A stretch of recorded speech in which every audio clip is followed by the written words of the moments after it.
And welcome back to the TSF Entertainment Channel. It's your boy Retro CG in the building. And boy, I'm surrounded by all these beautiful ladies today. Boy, I tell you what, I don't even know what to do with myself. All right, so let's go ahead. Hey, darlings, I miss y'all.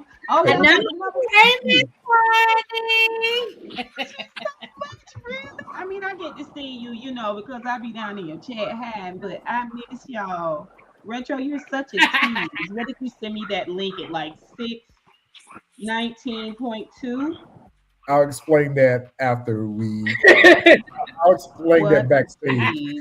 Tonight, I am joined by Miss Really B TV in the building. We got It's Treese in the building from Shade in the City. We got our seasoned vet in the building with us, Miss Honey, our second lady of TSFE. Wait, seasoned vet? Yeah, you're a seasoned vet. You've been with us for a while now, Miss Honey. You're a seasoned vet. But and then we got Jack and George in the building. What up, though? Doing? Thank you, DeMarcus, for the super chat. Yes, welcome back. Welcome back. Oh my goodness, I've missed all of you guys. So thank y'all for tuning in. So y'all know what we're here for. We're here for Power Book 2 Ghosts. It's season 4, episode 401, and the title was I Don't Die Easy. And this is part 1 of the season finale. So what did you guys think about the episode? Who's gonna go first? I mean, not all at once. I liked it. I liked it. Like we talked about it shortly. Our first impression, it was fast, but I think it ended kind of fast too. I liked it. Some unrealistic things in there, but like I said before, I just try to keep an open mind about it. I do watch Fast and the Furious religiously, so I just try to keep an open mind about certain things, but I liked it. Oh, so you used to shenanigans? I am. The fast, yeah. I would give it an 8. I would give it an 8 if it was my scale. It was about an 8. Yeah. Okay, so you liked it. Yeah, it was good. It did go fast though. The episode did, like, I felt like we needed. Thank you. I felt like we needed to get more on what happened, like last. You know what I mean? But they went right into it, and I can appreciate it. But especially for it being the final season, I felt like we could have, crept it out a little bit more. Yes. See, now I'm glad that they did, because I found that I find sometimes they have a tendency to drag stuff on unnecessarily. So I'm actually okay with them not dragging this part on, because the reality is we know Tariq ain't going nowhere. We know they ain't gonna get him, not in the first episode. So let's just figure out how we get past this everybody's against Tariq moment. So I was actually okay with that part. Yeah, I mean, it was definitely fast for sure. Mediocre, I'm gonna go with yes, only because where are the writers? I think they're over at Raising Canaan. I don't think they're here because it wasn't a lot, but essentially it's ending with season 4, but it looks like every episode's gonna be like a season, because Monet was in the hospital, coma, recovered, a Noma waged war, caper, war over. One episode. So next episode we're gonna be in like season 5, in theory. It was super fast. Oh, that war is not over. It just took a back seat, but the war is far from over. Okay. Come on. Yeah. The war is far from over. Noma was meant to block. Noma was like, no, he came for my. Noma was like, no, he came for my daughter. It's a whole nother conversation now. Oh, she's been in the block for sure. Okay, we're gonna see. It was a 8 for me. It's more like a 7.5 for me, as I said in our first review. But I enjoyed the concept of the episode, but there's gripes I have about the episode. So let's go ahead and get on into it. and we will talk about this thing. Tariq and Brayden must find a way to secure their own safety as Noma and the Tejadas race to take them out. One thing I did like about the fact was that I kind of agree with what Really B was saying. They didn't drag that part out. I was ready for them to come to a conclusion on that rather quickly. I didn't want us to spend too much time on that. So the episode starts off exactly where we left off at the warehouse. Tariq and Brayden have made their escape. I don't know why they're still in New York, but they made their escape. Right. Because I would have been in DC, I would have been in Virginia, North Carolina. I would have been in a different country. Noma reaches too far. I would have been in a different country. Listen, she would have had to come look for me in Hilton Head. I would have been in like Hilton Head somewhere, Alabama. Real. She can't really travel back over to the UK and all that right now, right? Because of her what happened when they were over there, right? Because she got laid low on that for a little while. Yeah. Yeah. It sounds like they've been investigating her for a while. I don't know. Right. And what I said in my review, I was like, there were two situations in my review where I was like, well, you should have listened to your damn daddy. When he, like, the fact that you didn't have an escape plan, the fact that you couldn't get to your money, the fact that all of your money was in the exact same place, which is where you lay your head, which is the first place people are going to look for you if you get in trouble. I was like, so you didn't learn that lesson? Because remember in the original Power, when Tommy, that first time when Tommy was going to leave town and they literally had money all over the city. And remember, Tommy took all the money and Ghost was like, he took all the damn money. Remember, y'all remember that? When it was like he had money at the church, the laundromat. So I was like, when Braden was like, you don't have no money, and he was like, nah. And then later on in the episode, he was like, oh, well, this has Stansfield. I'm sorry. That's the last place the majority of your money should have been. But you have weapons over here in the storage. You have right, but you got when they went to the storage room, I said, oh, he good. Oh, wow. Public storage. Wow. Money in Stansfield. Okay. Wow. I think I'd rather have the money in Stansfield and the weapons in storage too. You know, I'm not saying I know much about that, but what I'm saying is you ain't gonna have the guns, you know, just sitting. Yeah. I mean, they call it a stash for a reason. I'm not saying that he didn't have all his money there, but he should have had a stash there. He should have had for sure. Get out playing kit. I would rather have a stash somewhere than a Stansfield. Yeah, because anybody can so many across that Stansfield. Yeah. Really be mixed. Get out of town. I mean, Tariq is under a lot of pressure, though. He's under a lot of pressure. He got to lead Braden. I mean, you know, but once again, it goes back to you thought you were so much smarter than your dad, and you had it all figured out. I swear, I was just about to get ready to say that. He always figured he was 2 or 3 chess moves ahead, and he ain't really playing that well. No. Oh no, he's playing it terrible. That's a good point, Xavier. What happened to the money they was getting over there at Western Holdings? Because they was doing a cap no frap, and they were getting paid online money with it. So, like, what happened to what happened to y'all paycheck? Y'all should have had that money was grifted, right? And then the black guy. Clothing.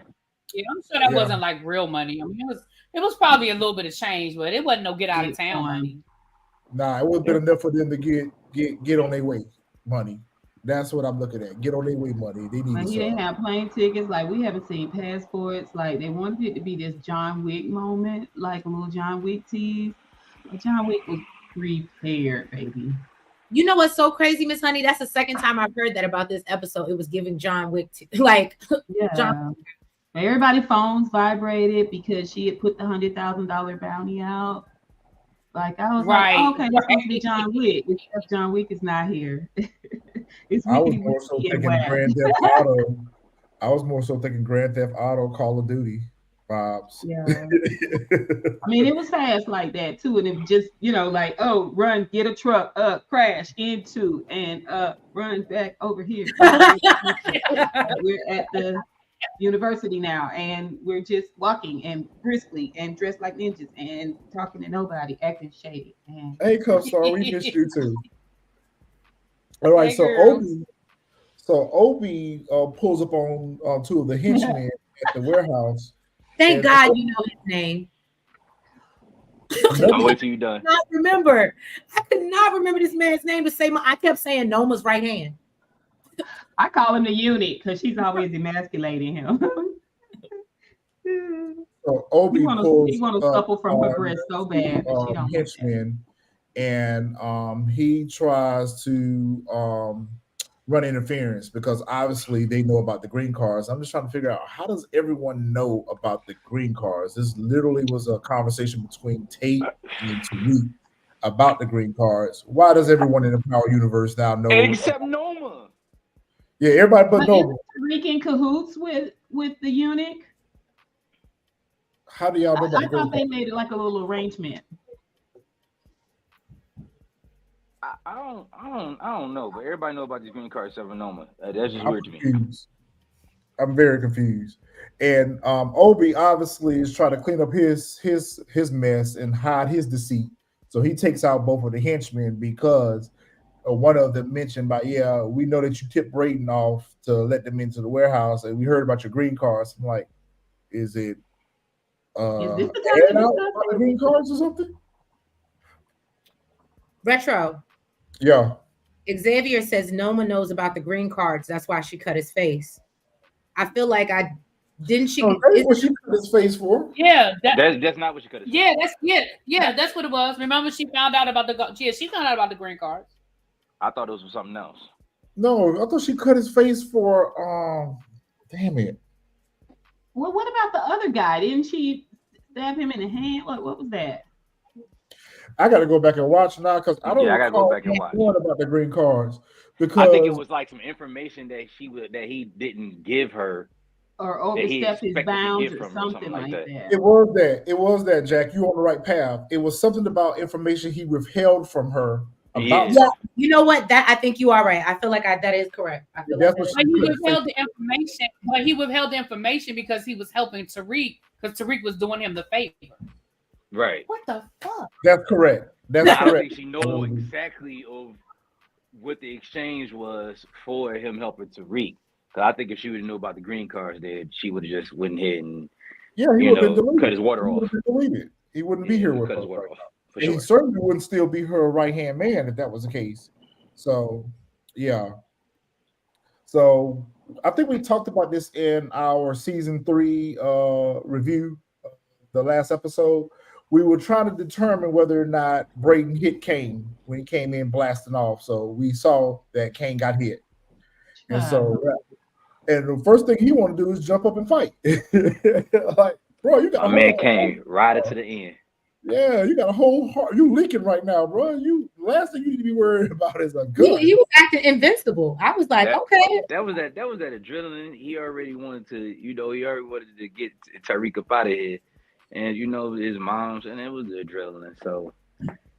And I'm sorry, Noma. I think it's laughable that you got a whole bunch of kids running around. Right, teeny boppers as your army. I thought about that yesterday. Your whole organization is getting ready to collapse because of a bunch of kids. Like that is right. That is like you're getting blackmailed by a whole kid. You know what I'm saying? You have a huge criminal syndicate here, and you got nobody else to sit out on the street to get Tariq but these kids that muck up everything that they touch. Like, have you not been clearly watching what's been happening with the Tejadas and Diana? These are the last people that you need to solicit help from. They pulled up in a clown car. She knocked on the door, and they all just came. I'm sorry. We hadn't talked about Anya yet. I got some things to say about little Miss Prissy. So she gives everybody, the troops, their orders that she wants her Tariq problem ended today. So she sends all of them out on their assignments. And Diana trying to get to the hospital to see about her mama, but she better get out here on these streets and do what she do.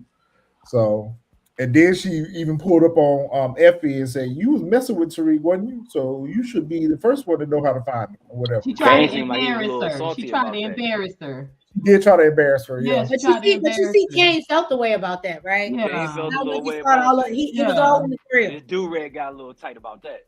Yeah, his do-rag got extra tight about that. Yeah, right. Yeah, And she I knew what agree. she was doing. That's why she was like, "Go back to your house. I'll send a doctor, and Effie, you take him." Well, Like, no, Effie volunteered. Remember, Effie was like, "I'll take him," and she was like, "Yeah." And then once you're done with him, you need to go find Tariq. Yep, because you Right. were sleeping with him, so you should know how to find him. Yeah. Yeah, I agree with you. I felt like she was trying to embarrass her too. yeah. But is it me or Noma seems less threatening this season or this Uh, episode? I was like, I am not afraid at all this season.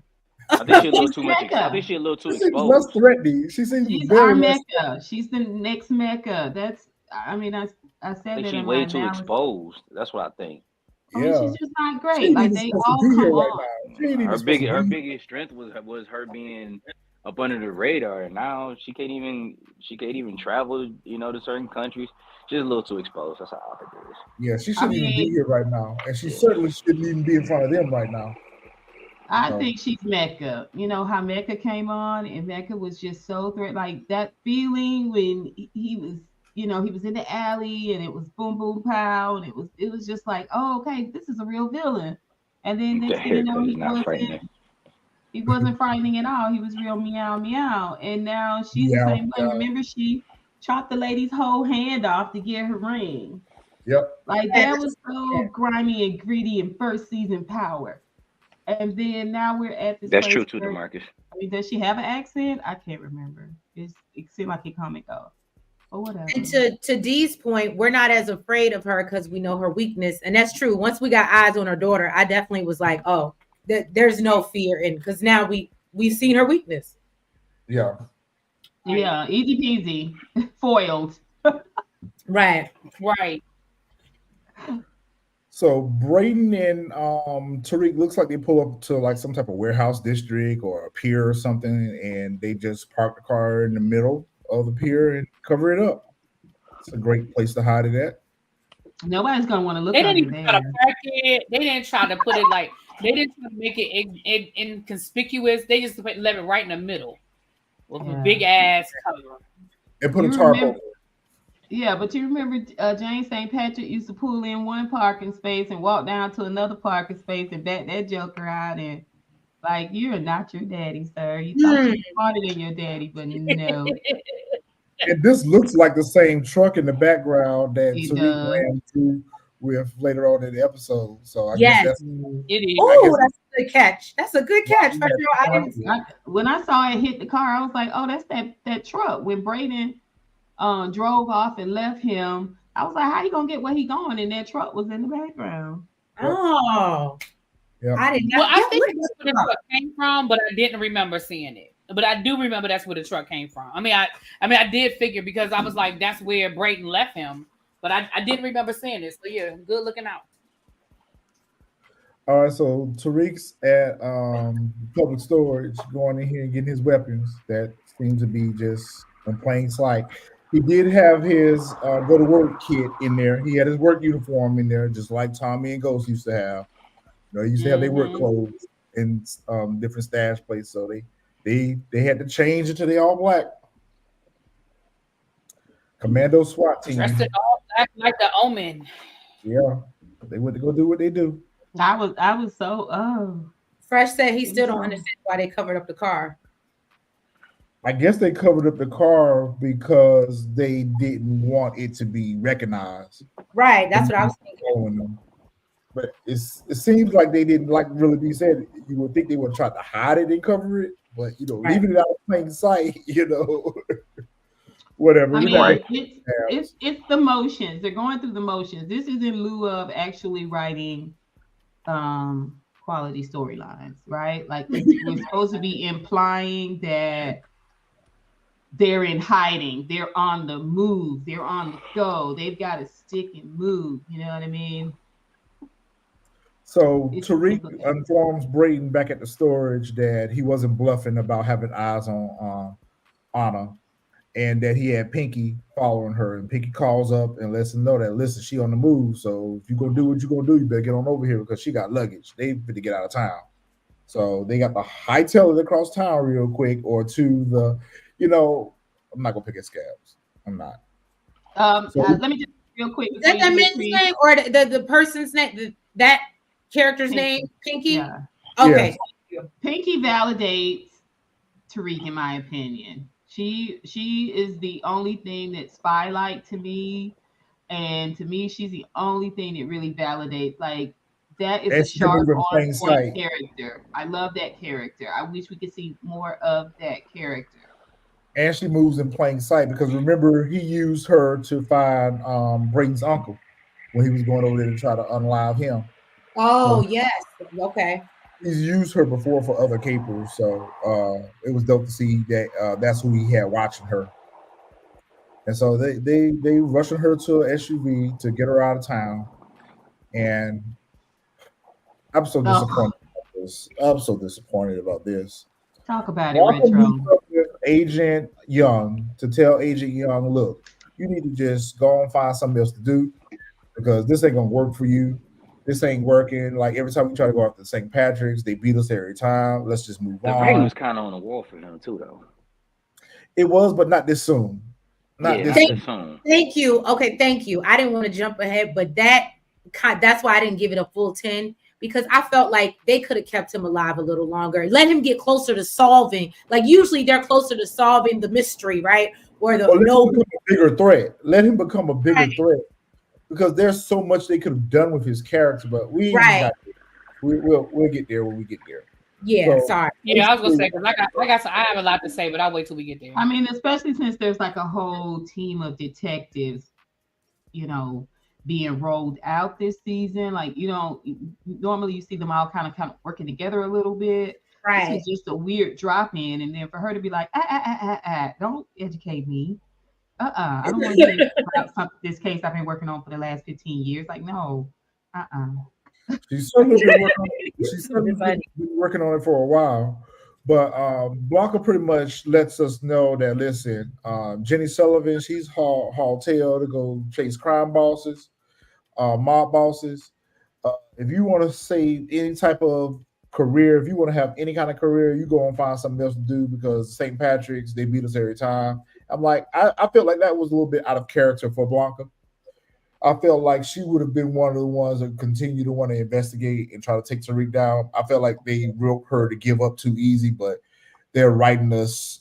When I saw her reaction to that, I knew right then and there that, oh, yeah, Junior's up out of here. They're just clearing space at this point. And we talked about this in our first thoughts. I feel like they're slowly Xing characters off of the list. You know, what episode we're gonna get rid of this person, what episode we're gonna get rid of that person. And I think it kind of shows with this character that okay, we don't have nothing else to do for him, so let's just go ahead and get rid of him.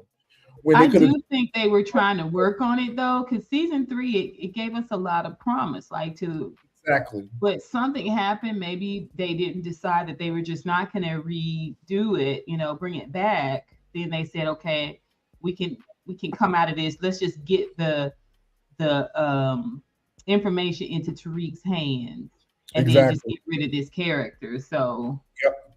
I think what changed the plans for that character was when they found out they were being canceled. I think once they found also out, they got canceled. well, the show got canceled. Oh, I thought they was just saying we're done with this Uh-uh. Lego franchise. Oh, No, really? I didn't know it got canceled either. yeah, it got canceled. It got Oh, canceled. They didn't renew them for any additional seasons. And Okay. what the producers and the writers and the executive team at Stars is saying about that is the budget had gotten way too high for this installment of Power. I think they say like Mary J. Blige was knocking Oh down yeah, the Dallas. episode. So it got too expensive at this point for them to continue this franchise. So they canceled this one.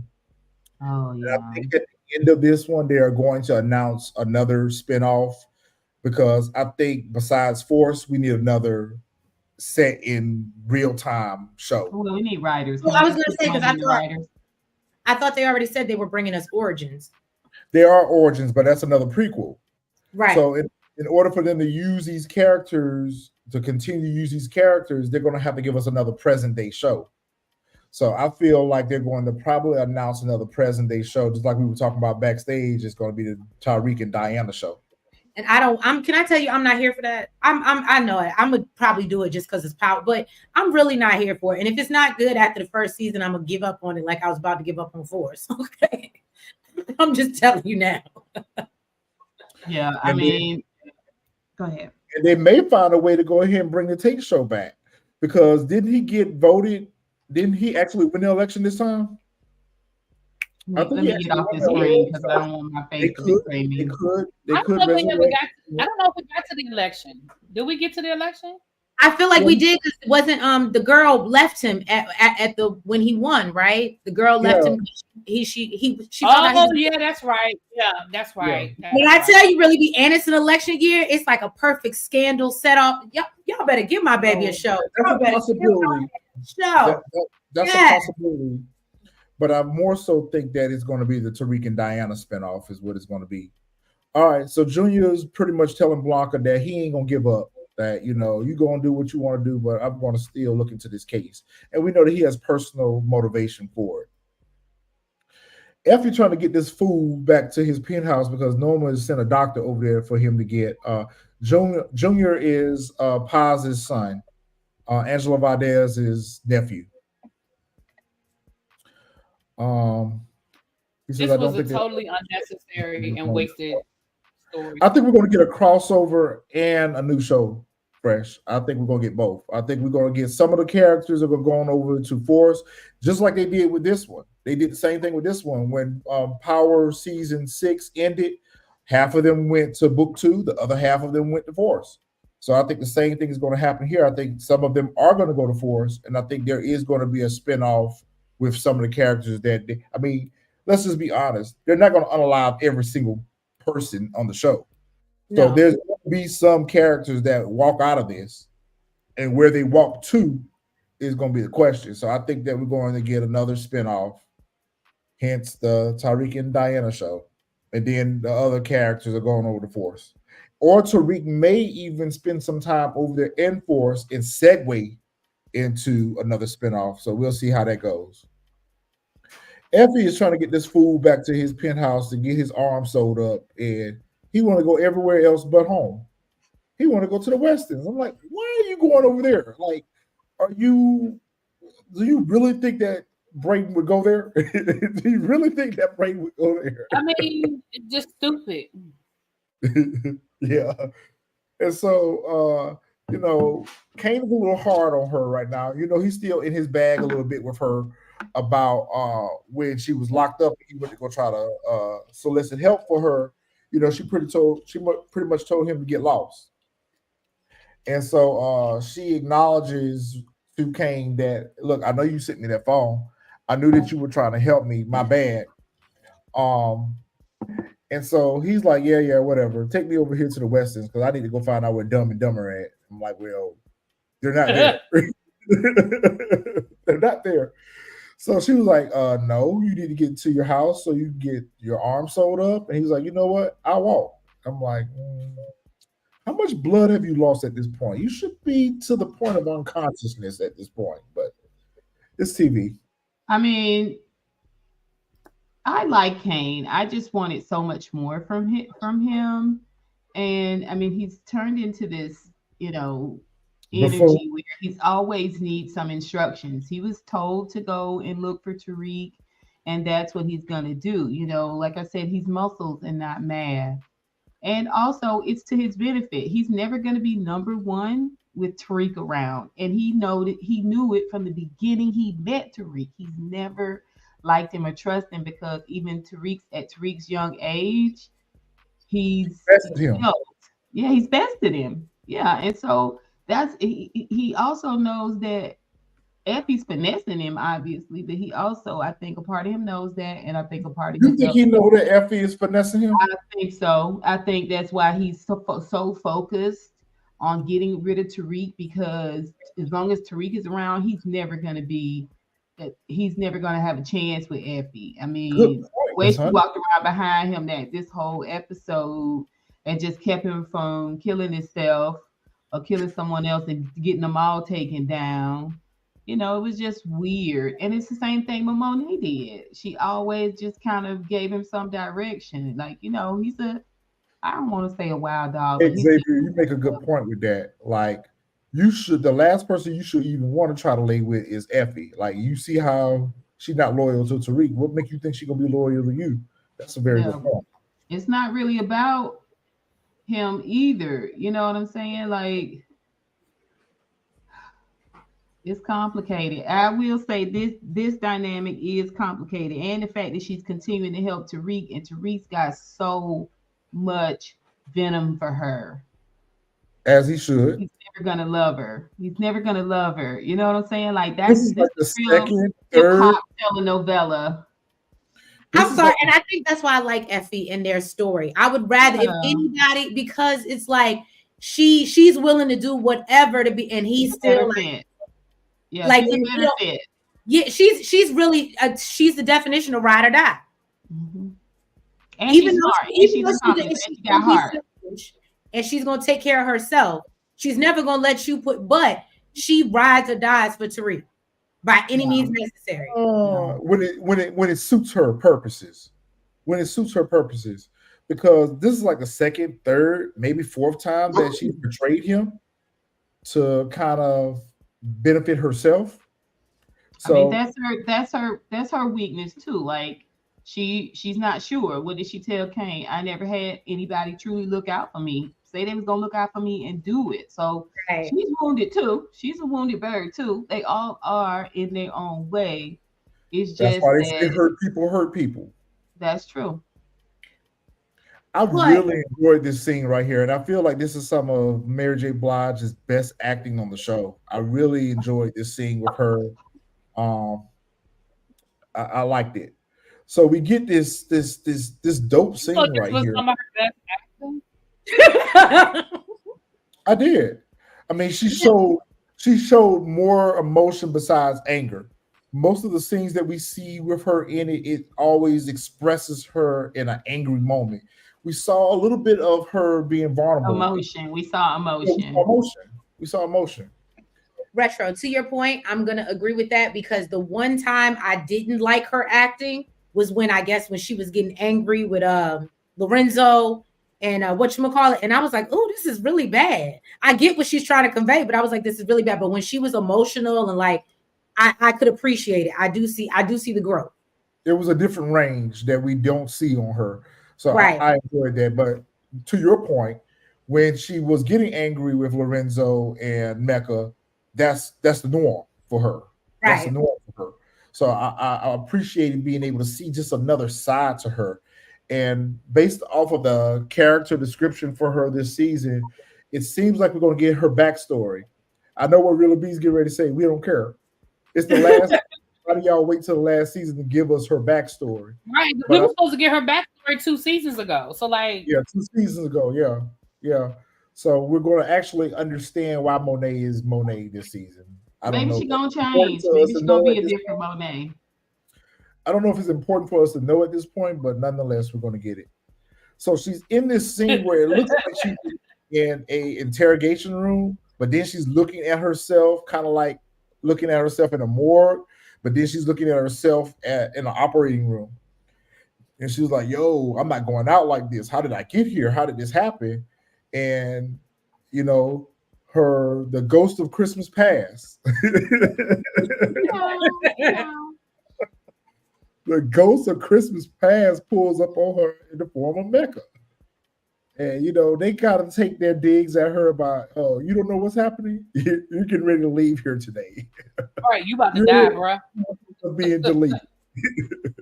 But I really like the script writing wise. I like how they did that. Her like being outside and like going through. I don't know if anybody else appreciates, but I like that.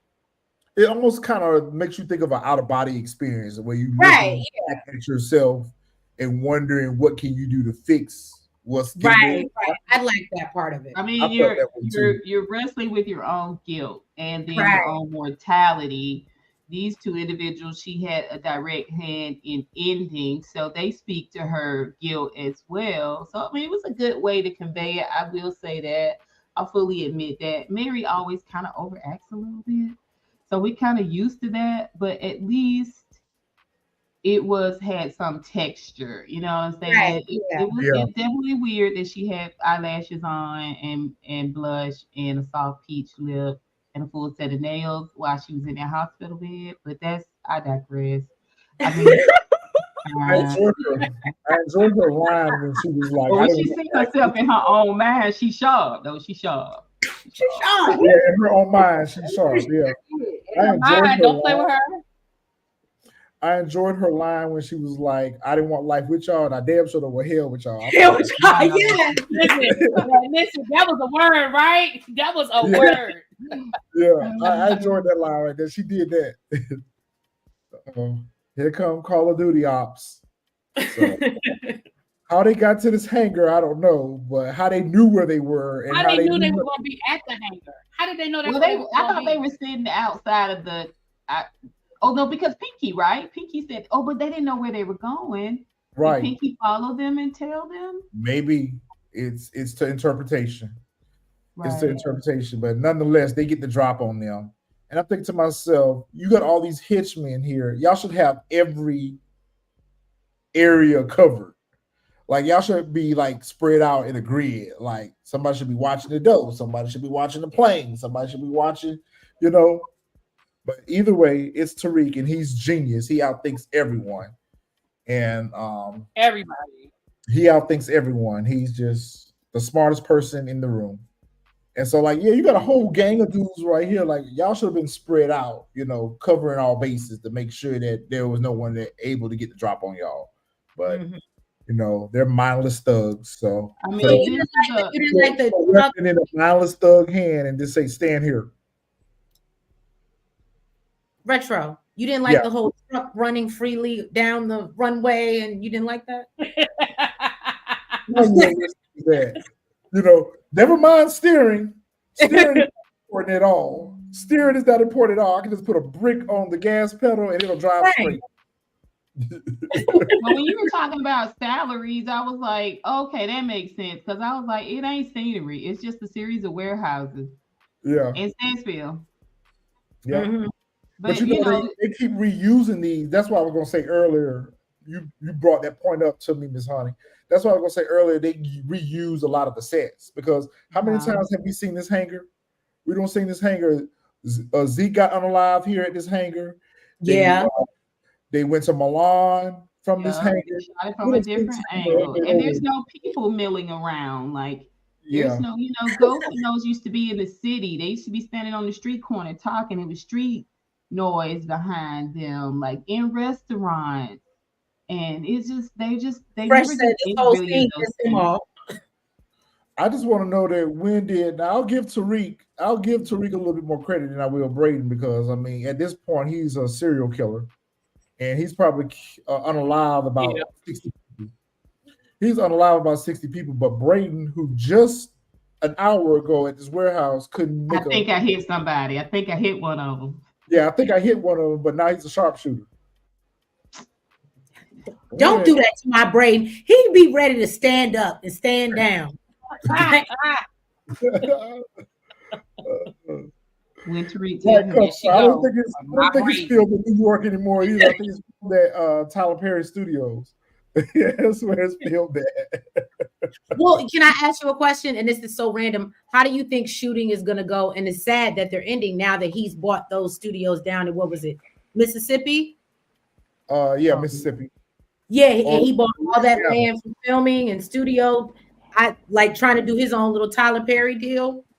I think that the future seasons of the other shows and the new shows going to probably be shot there. Yeah, because it's going to take time for him to get all that stuff ready for it to be like functional, right? Yeah. Well, they're working on it right now. They said that they were he was doing like construction or renovating right now. So I think that it will probably Power Origins will probably be the first show that will be shot there. Oh, I think I did. Are you done? All right. Yeah, we back at Noma's place. Why she got all these henchmen coming to her house? I have no idea.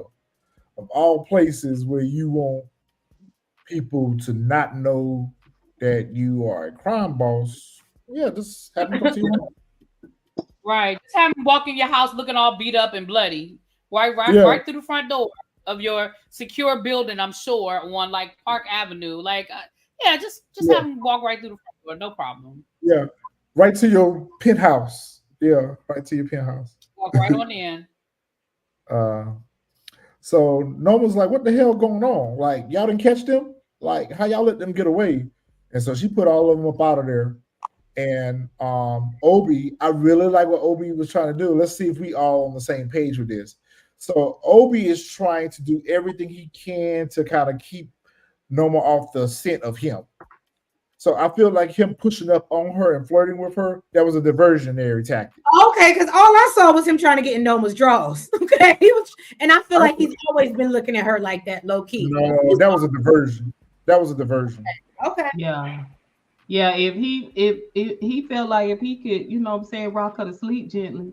Right, like it's on Chris Brown. You know what I'm saying? Yeah, I think that's all that was. I think he was just trying to get him a piece. Right, that's what I got from it. I was like, oh, look at let's go back to the beginning of the episode where he had to quickly clean up her mess before she turned that corner about them green cards. So I think that he's trying to spin a narrative that he's still loyal and that he's trying to control her. He's trying to make her not suspicious of him. So I felt like this was just a way for him to kind of divert her from suspicion off of him. So, let me just flirt with her a little bit or whatever and see where that goes or whatever. And when she smacked them, okay, that's just pretty much confirming for him that, he doesn't feel bad about turning on her. I mean, we've seen it with characters. We've seen it with other characters in this show. So I just feel like he's playing her. But see, my thing is, and I think somebody said it in the chat, wouldn't that make you not trust him even more? Because you've been like if you've been my homeboy for this long and we just been homeboys and all of a sudden that's weird. That's weird. I'm gonna look at you funny now and things that I did. They were his brother. They were her brothers at first. Right. Now I'm gonna start looking at you differently, and I'm not even doing the same things or having the same conversations with you anymore because I know you might be viewing me differently. So if anything, I think that would bring more of a flag. Jack, what do you think? You're going to see either of them past episode 3. Initially, I thought like after listening to y'all, I thought he was just trying to get some cheeks. To be honest, she was just vulnerable and she was just trying to, he was just trying to get some cheeks. But now, looking at it, I can see how it could be a diversion of him trying to cover up his tracks a little bit on the green cards. He was trying to rock her to sleep. Nice kitty. Yeah, I think he's trying to manipulate her. I honestly didn't think of it from that point of view. I mean, that could really be what it was. I just didn't think of it from that point of view. I honestly thought that he was like, "Yo, I'm gonna make my move." Like, she's a little vulnerable right now. Right. Let me try to slide in. Like, I would. But I can see how he could be using it as a diversion. I would go for that if we didn't know he had a secret that he was toting right now. If he didn't have something that he was trying to hide right now, I would have been all for that. That's exactly what he was trying to do. So that's what made me more suspicious of him. I'm like, oh, he's trying to clean up his mess, much like how Lorenzo was trying to do with covering up how he had unalived Zeke. I just feel like that's the same tactics that he's trying to use on Noma right now. Is another form of control. He needs her to calm down. He needs her to listen to him. Accept his information, follow his direction. If he can get her in this way, he can, be the arm of her butt, right? I mean, it's ambitious. It's ambitious, and she let us know. Calm down, sir. Calm down. If you ain't gonna get none of this, I would have let him do the love below though, and then I would have been like, "How dare you?"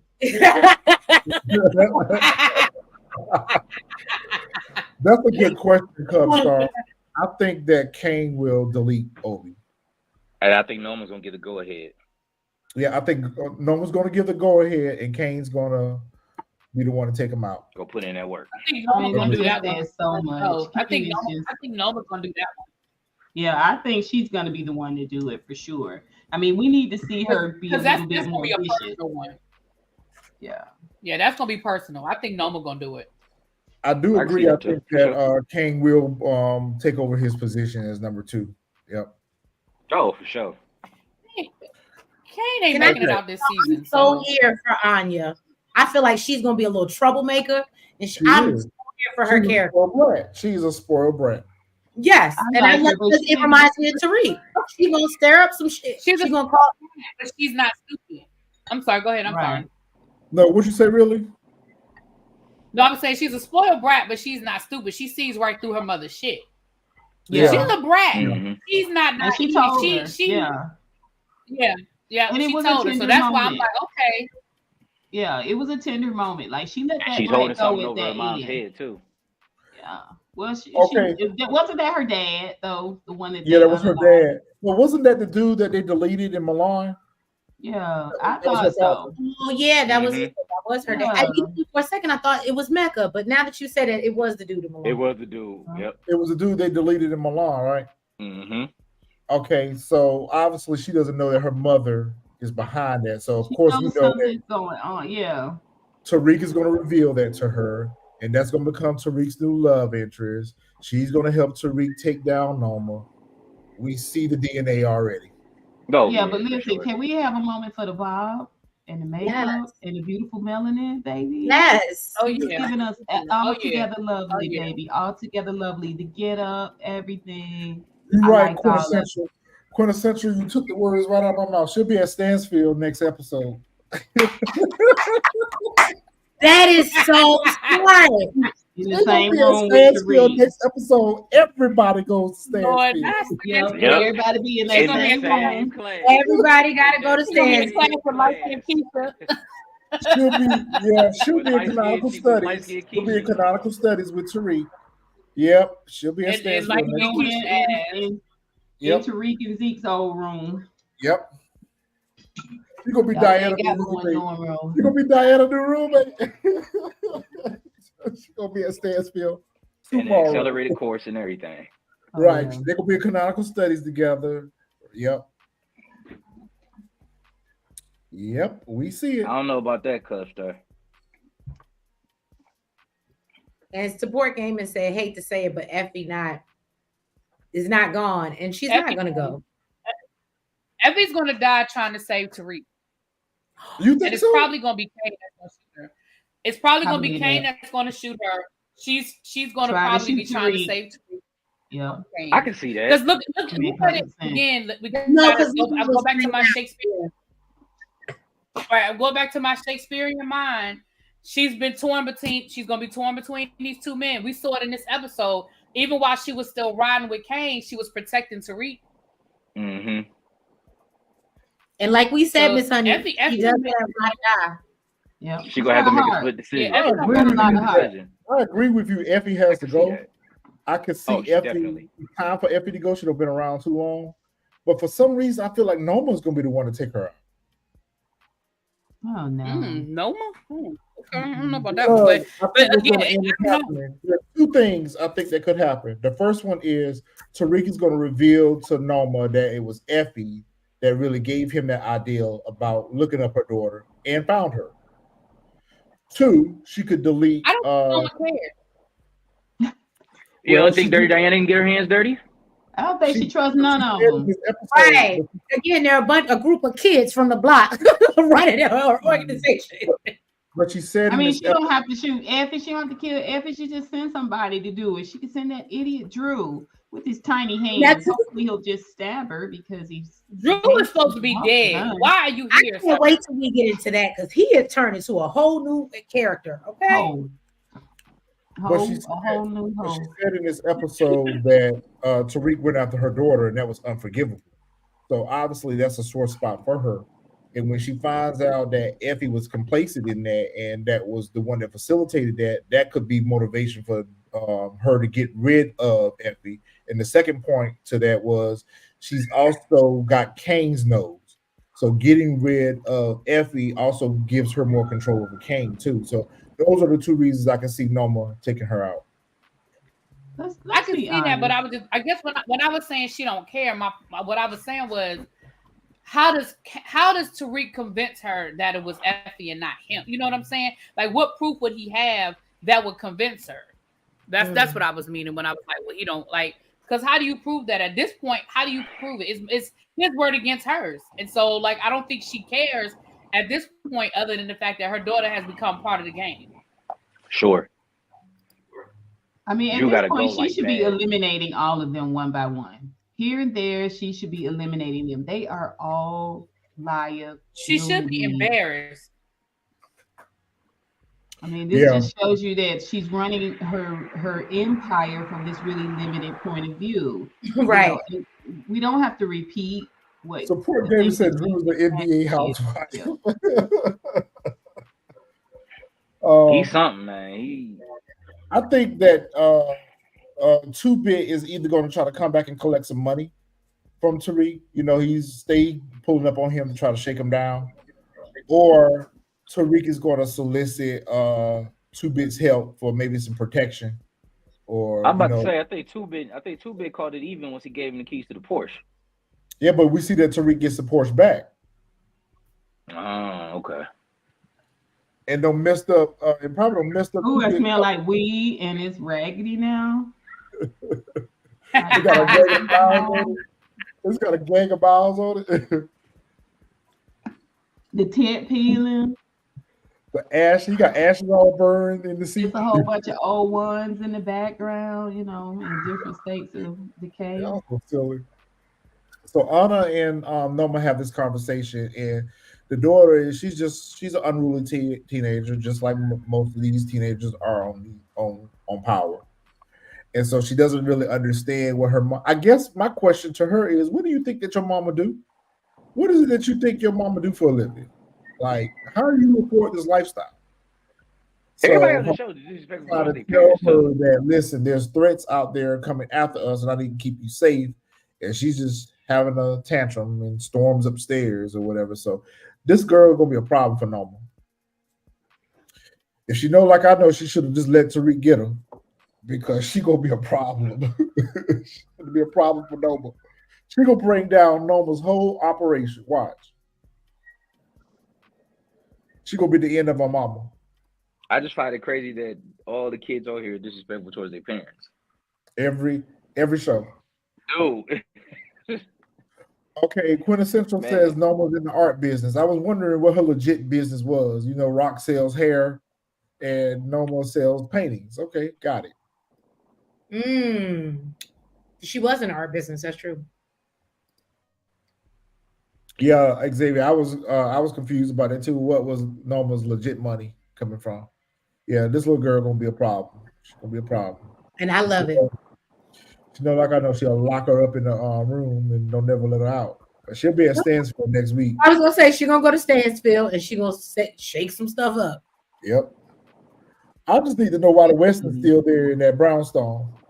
Why are they still there at that brownstone? They need to be out of town too. For one, they need to be out of town because of the Ponzi scheme, but they just, at the house chilling. Kane bust up in there. That's the same for you that with the busted arm on a live then. Yep. And look, they ain't got no money. Xavier said they ain't got no money. They broke. I forgot about that. They are broke. Oh, are they broke now? Yeah, they broke because remember they lost everything they had in the Ponzi. The feds seized all their money and stuff. So yeah, they broke. They destitute. I see why how is Becca still in college? That scholarship probably was paid for up front. Okay. Yeah, plus they like own alumni, that type of thing. But I can see where Braden get his fecklessness from, because somebody bust in your house and they got a wound. Your arm is wounded, and you two grown men let this man mollywop your son. Right. And you, from a higher standpoint, you could have kicked this dude in the head, right? When Effie came in there, she should have found them struggling. Like, they don't. None of these people have balls, but the little sister got a set of balls on her. Yes, it's not hard to overthrow tiny hands, but still.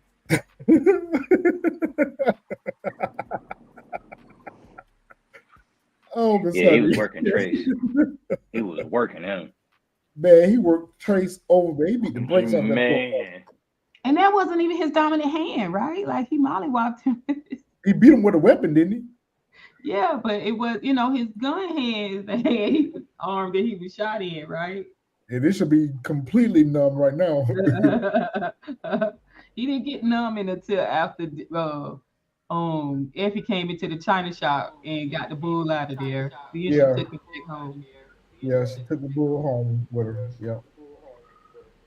Of course, they got to get back to Stansfield because there's no other place that Tariq would go but Stansfield, and they come up with this. These two together are trouble. These two together are constant trouble. They need to separate them two because they can't put a good idea together between the two of them. You have to So echo. I feel like it was Drew's idea to go there and kidnap Becca, and so with that, they kind of take her, but they don't necessarily take her against her will. They kind of like give her this stupid excuse as to why they need to take her to see Braden. Come on, jump in the car with us, and we'll go to Braden. I'm like, I don't trust nobody to leave me with their brother. Like she should have been on high alert. Now you the one that taught me in the I would say this. I would say But this, I feel and then like I she gotta take was up out of here. though. I said the exact same thing. I was like, why would you just I told Retro, I was like, Retro, if I'm in the car with you and you got somebody else that's in the car that I really don't know, and you get out and you leave or you go somewhere, I'm leaving I'm with going you. with I'm not you. about to get ready to stay here. Yeah, I'm going with Yeah, you. I'm not staying in the I'm car going with with you. you. I'm not about to get ready to stay here. But you know I what? don't know That your could be brother. the case of Becca don't know any better because she never been put in that position either. Well, She she should never have got been. out with Diana That and got in the ride character, share with her. Yeah, she was she's on been guard from there. Yeah, but I think sheltered. she was on guard. You know, I mean, she did hop out and run, but then she wasn't really against the foe. She probably wouldn't have did all that if the Kane was in the car because Kane seemed more menacing. But with Drew, she was like, "How dare you?" And please take him. Can I Please, just please, say that I please was really scared take for her him. though? Out of anybody that I thought was exiting this episode, I thought it was gonna be her. Yeah, I thought she was getting ready Please to take exit him. too. Especially when he called Brady and said, "You hear that, right? If you don't Right. pull up, then she's deleted." The, Yeah, he they really sounded constantly embarrassed scary. the Drew He did character. sound scary there. Yeah, he did kind of He sound felt scary at threatening. Everett just need to first, but come I then said, see he who is what turned to this into new see, or he just need Drew? to go. Yeah, right. no, But I then he mean, turned into a little punk. So he just sounds scary. This is what he does. He's full of, like he tinkling brass and sounding cinnamon, like vibrato. I can't remember which one it is, but it's just an empty wagon. It's a lot of noise, right? I mean, he walked around limping, and she mollywopped him and sprayed him in the face, and and he was just like, Oh, "Oh, I I think don't." Drew got a little bite. I think Drew got a little bite to that bark, but he does a lot of barking for sure. Mm. Yeah, we see that he's But got Drew some ain't bite. even supposed to be here. How does That he get character is maced? He embarrassing. gets He's T-boned embarrassed. by an old ass truck, and he is walking and literally running by the end of the episode, sir. And then Sir, Tariq calls him, and Tariq is like, "You need to fix this." I was like, "Why didn't you just do that in the beginning? We didn't have to go through all of this." all right, y'all, You I'm know be what listening I'm in. I saying? got to tune up out of here. See you later, okay, See you, AJ. all right, JLJ. bye, Jack. So Brayden gets the call from Drew, and I'm just like, "Why are y'all still carrying these phones? Why are y'all still carrying these phones? Don't y'all know that y'all can be traced by y'all Right. phones? Why are y'all still y'all location services turned off on these phones? I mean, why are y'all still carrying these phones?" And they used to be so savvy. They used to come across so savvy. Oh, So God. Drake gets the call from Drew, threatening that he's going to delete his sister if he doesn't pull up to Pier 90 and bring Tariq with him. I'm like, oh boy, I knew where this was going. And so Braden jumps in the car and turns into Captain America, and he runs off. I've got to go save my sister. Don't do that. Tariq just literally walked across the grassy knoll and got into this Ford. Right. That had a key in it, I guess. Right. Right. Conveniently. How convenient. My question is, where do they keep getting these trucks from? Because they totaled a truck earlier that day at the airport hangar, and now they just miraculously got a whole nother Suburban. Like, where are they getting these cars? No, they got into one. Remember, they got into one at the hangar from the security detail. That's the Escalade that they drive it in. But yeah, okay. You got to pick at scabs. They just got random cars around for them to jump in whenever they need it. Well, at least they not on That's foot what it seems like. It does. Look, but at least they not on foot anymore because that was real unrealistic when he was season one. They get all around New York. They get into places in New York that they shouldn't be able to get to on foot, like an airport hangar, the pier, abandoned warehouses. Like, public transportation ain't Do going it to in these 5 minutes. You can do it in 5 minutes. Never saw him get in the car. Never saw him get on the subway. Just show up walking.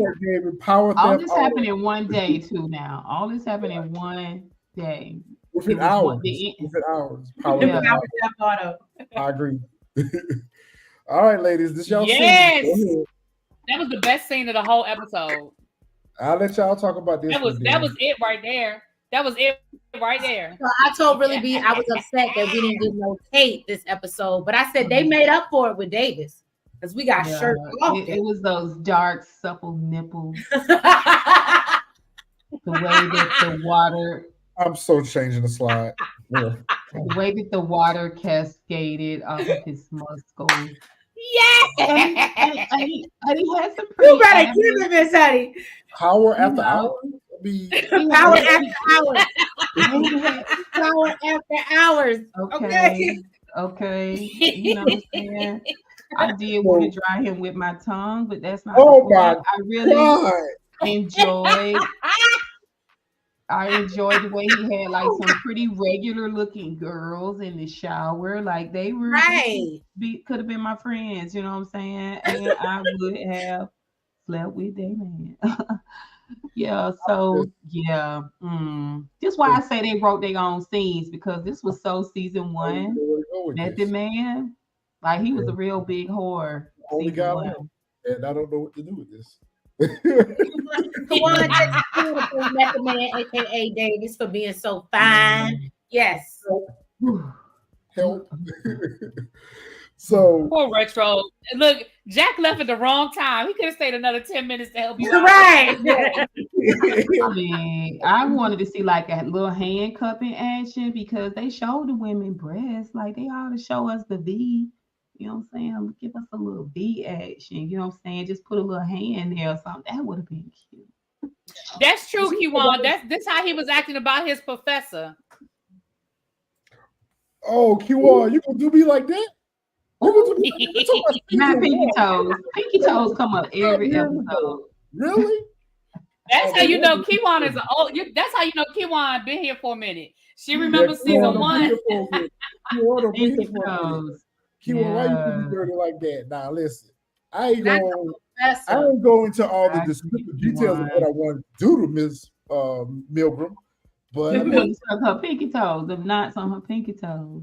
Anyway, Davis is at home in the shower with he's having a little adult fun. He's taking a little adult fun. He's having some adult fun at home with some friends. And his phone's going off. And so one of the girls bring the phone to him, like, listen, your phone keep going off. And it's Tariq calling him for help. And he was like, little brother, I can't do nothing for you. My law license has been suspended. So good luck to you. I got something to do. Bye. That seemed to be like out of the blue. Like, why did his law license get suspended? But I think later on in the episode, I think it has something to do with Jenny Sullivan. I think it has something to do with Jenny Sullivan, but they didn't really make that clear to us as to why he's in trouble with his law license. But I think it got something to do with Jenny Sullivan. I thought it had something to do with Saks, but I guess Saks, Jenny Sullivan, it could be. Yeah, he said something about Saks. Yeah, I thought it was Saks. Okay. Yeah. Okay. So can I say something real quick? Why do y'all keep bringing up Davis's wife? He's been cheating on that woman since season 1. Why y'all acting like his wife, like he's been this dedicated, faithful husband? Season 1, he was having a whole affair with his associate. Like, y'all keep bringing up his wife like we haven't seen her. We haven't even seen her on camera. Right. Y'all keep bringing her up like she was a major part of his story. Oh, you know what's so funny? I'm laughing because I'm thinking they talking about his real life wife, and I'm like, yeah, this make believe. And make believe I've already been him over. Q1, you ain't missed nothing because I'm just as equally confused. Like, why is his law license in trouble? Like, they didn't. It was so random and just like I wanted him to talk a little bit more. I was like, I'm still not clear on it, but okay. Xavier said because now he's cheating in the house. Okay. Why does that matter? Xavier, to them, it doesn't matter at all. Every last one of them would cheat with him in his house. What are you talking about? But look, but she's probably over at another penthouse that he has that he pays for where her kids live, and I'm sure he makes sure. I feel like that's the same place he been cheating. I feel like that's his next apartment. Is it me or just this Effie and Kane thing just don't feel right? It don't feel like it don't feel. I don't feel chemistry, and I feel like Effie is only over here for opportunity. Like she needs a safe place to land at right now, so she gonna run behind. They holding her there until they can pull her and the Tariq back together. Yes. I agree with you, Miss Honey, but their type of, I do think they have chemistry, but it's a weird type of chemistry. It gives me like kindergarten chemistry. Well, like like they like super rude to each other, but they think it's cute because they like each other. Like it's that weird elementary type. They both got a hard candy shell. Right. At the same time, they both got heart. But at the same time, her true love heart belongs to Tariq. Everything she does is to help Tariq. It makes it worse for him, but it's because she truly wants to help him out, and try to get back with him. And the fact that he doesn't see her, that hurts her more than anything. There's nothing Kane can do to her that can hurt her like Tariq has hurt her, because that's where her heart is. She just got to but befriending Kane and finessing Kane in this way is her way of protecting Tariq. Yeah. Oh, that's a good point, Miss Honey. That's a great point. Because remember, and that's why I said what I said about that Kane is going to be the one to kill her while she's trying to protect Tariq. I love it, really, B. I love it. Like, now that you say that, I see it playing out in my head. I absolutely see it playing out. Yeah, because remember, she tried to go back home to Tariq and he turned her down. Well, she tried to go make amends with him about the whole Lauren situation. He turned her down, so I feel like that's the only reason why she's over there now. But she really and to your point, Retro, that's why I can see him and Diana riding off in the sunset together, because Effie's not going to be an option. Yeah, Effie is no longer an option for Tariq. She's out of her. I think Effie is the one that's pregnant, and the reason why I say that is because she's been wearing big and baggy. But I feel like she's always been that way, though. She always been like the comfortable chick. Like, I'm just going to throw on some sweatpants and a t-shirt, and that's what it gives me. I don't know. Now, she wasn't that way when they went to Milan, though. Now, when they went it's Milan, though. You gotta get cute for Milan. She went on and got her. Maybe they're both pregnant. Ooh, he did spread a lot of sperm around that dorm room. Well, I'm just thinking about the casting call. The casting call where they were asking for twins, but then again, they probably were asking for twins because they want to use two babies for one. But yeah, they always, because they work a certain amount of hours, so they always do the twins. No, and Retro, to your point, Tariq and Raina were damn twins. That makes so much sense. We talked about that in our prediction video, but my vote is on Diana. She's one with child. Miss Honey says could be Braden. We never know. It could be Braden. It could be true. It could be true. Look, Miss Honey says Effie. I say Diana. So let's see who's right. But would it be a plot twist if it's both of them? And maybe Effie is pregnant. Yeah, that would be a plot twist. They might not be pregnant like at the same rate. Like one might be farther along than the other. Yeah. One could be Kane's and one could be Tariq's. Child. Ooh, these babies gonna have 3 eyes and 2 ears and a nipple up here. It's like a Jerry Springer episode. I can't. Who is the father? I know really B had a fit when she seen Paz come back on the screen. I know she had a fit when you don't like Paz? Why is she here? Go ahead and say it for me one time. Right. Like, why is she here? She's such a one-note character. Like, what is the point? What is the point? And my thing is this, and this is one of the things. This is one of the things that I was nitpicky about in my review. When Angela died, this little boy, was he even in college? He was. Because remember, they were trying to get they were trying to get Angela's benefit for his tuition. Wait till you see how old Proctor's daughter is. So in 3 years, in 3 years, which basically this essentially has been 3 years, he has gone from college to graduate school to an FBI agent to now being on a special task force. Okay. It don't take much, really. It's make believe. It's just make believe. It's all just make believe. That's why we don't think it's bad. I feel bad for Paz. Poor Paz. I do feel bad for Paz. I just didn't want. I wanted her to walk away with somebody, and her whole damn family's gone. Like that's I do agree with y'all that it was way too early for the son. Like I do agree with that. I think they were just going in a completely different direction, and this just goes to show that they're not really dedicated. They haven't really written out the storyline. Like I don't even know if it's sketched out. They just watch some reviews and then they just fly by the seat of their pants. Like it's just weird. It's weird. This is what I don't understand about Paz is why didn't Paz advise him to go and talk to Detective Carter then? You know somebody who working on it so well that you know where they worship at. And you don't tell your son, right? You know what, let me make a phone call and hook you up. He knew her by first name. And he knew her by first name. Right. Yeah. And instead you were like, well, you'll figure it out. You sent him up against the St. Patrick's, the same people you suspect of killing your sister, bitch. Sorry. But to add to that, I'm also frustrated with what they decided to do with that hard drive, that flash drive that Sachs had.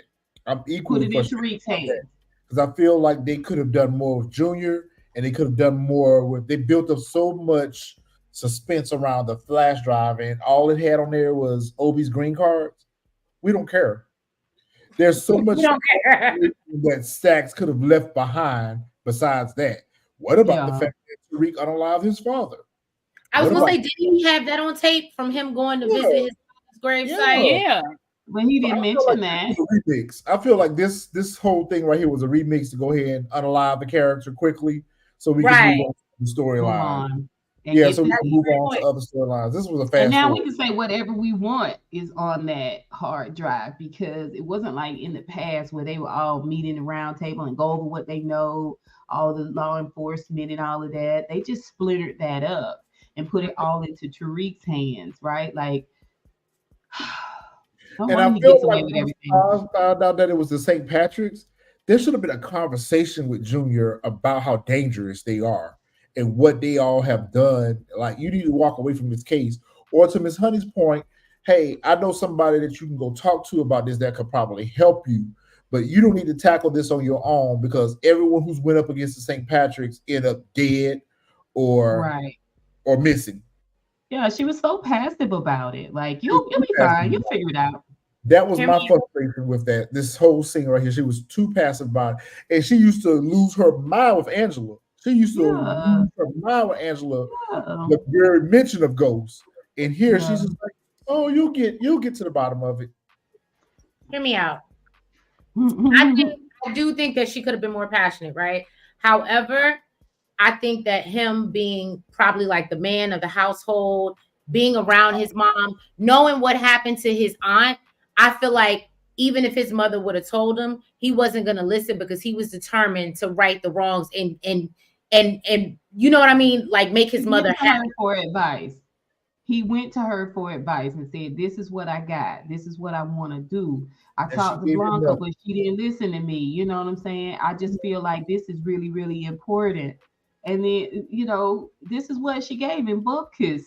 Now that he's gone, which by the way, I enjoyed the scene where he got unalived. I thought it was, you know.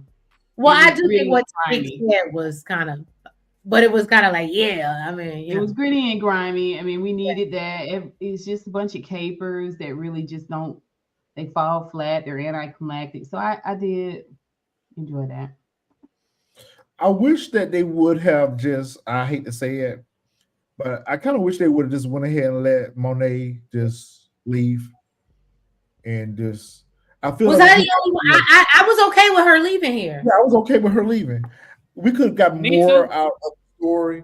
We could have got more out of the story without her here. We would have got more out of her homegoing.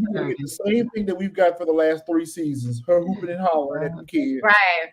And I mean, we're not going to get much more out of Monet. I Than think what we already saw. Monet's gonna change. I think she's gonna change and try to get her kids out of it. I think it's gonna be too late. So you think she's going to turn over a new But leaf? you know what? I mean, what else is there for her to do? What is That's what is Hoop and there for her to Holler. do? Hoop and Holler. That's all she's Well, going to she's do. got her cousin coming. Remember, her sister or whoever this is, Yeah, played by her Golden cousin. Brooks. She's got her coming. Mm. So that's got to be some type of dialogue, right? I think I that's going to be mean, more centered But around Z. I feel like but that was why a you bringing wasted. up Z? I'm gonna be honest. So I'm gonna be honest. Even though I don't know, I wasn't crazy about that whole scene of her, watching herself die. I feel like there was some missed opportunity in that dialogue. I feel like Lorenzo started talking about it, but then they never really finished the thought because Lorenzo was like, you've been selfish. It's been all about you. I wanted him to say, Diana wanted to go to college and you wouldn't let her. Drew, wanted to live his life and you wouldn't let him. Like, you wanted everybody to be like Kane. Like I guess I wanted them to spell it out what Lorenzo was saying about how she would not allow those kids to live their life. And because even when he was talking about the organization, and he was like, look, I didn't build that organization up like that. You did that. Right, like all right. of this was on you. I feel That's like a good I do point. feel like that was a wasted opportunity where they started down that road, but I don't know if they really completed the circle. You know what I'm The saying? writing, I'm telling you, it's the writing. It's the writing. It's just there's no follow through, there's no fulfillment, there's no commitment to this story, and you can just see it. And we're here now. Let's put a little meat in here. I agree. I agree. See, that's how I feel, quintessential. I feel the same way. I feel like she won't change, especially when or if she does change. So I can kind of see where Miss Honey is getting at. She might turn over a new leaf for like 2 episodes, but the minute she find out that Drew and Diana was the ones that set her up to be unalive, she could go right back to. I mean, I agree with you though. I think she could. I think she could have gone on away, and then her funeral would have been an opportunity to learn a lot. And just think about the people Yes, and the things that would have come out at a I funeral and agree. at a wake, yes. and all of those things, and then bring Golden Brooks in, and let's see what she gives. She's supposed to be a queen pin too. So I would have enjoyed that, and then just let Kane do the vengeance. Because remember, Kane don't know that his sister and his brother tried to unalive his mother. You know, his idol. That's his trump. And if they're crying about budget, get rid of the highest salary. I mean, that's what they did with Ghost. That's what they Goodbye. did with Audrey. Night night. And We've he was enjoyed the the boots, the highest wigs, salary. and the They got fur. rid of him. So they could have gotten rid of her character and kept the show at least for another season or two. They Yeah. could have gotten rid of her and saved some money. But I just didn't. I don't see the point of why they would continue on with her character at this point. There's Or left her in really a coma. Left her in a coma, and she come left out her in in a it. coma. Yeah, or left her in a What are we coma. doing?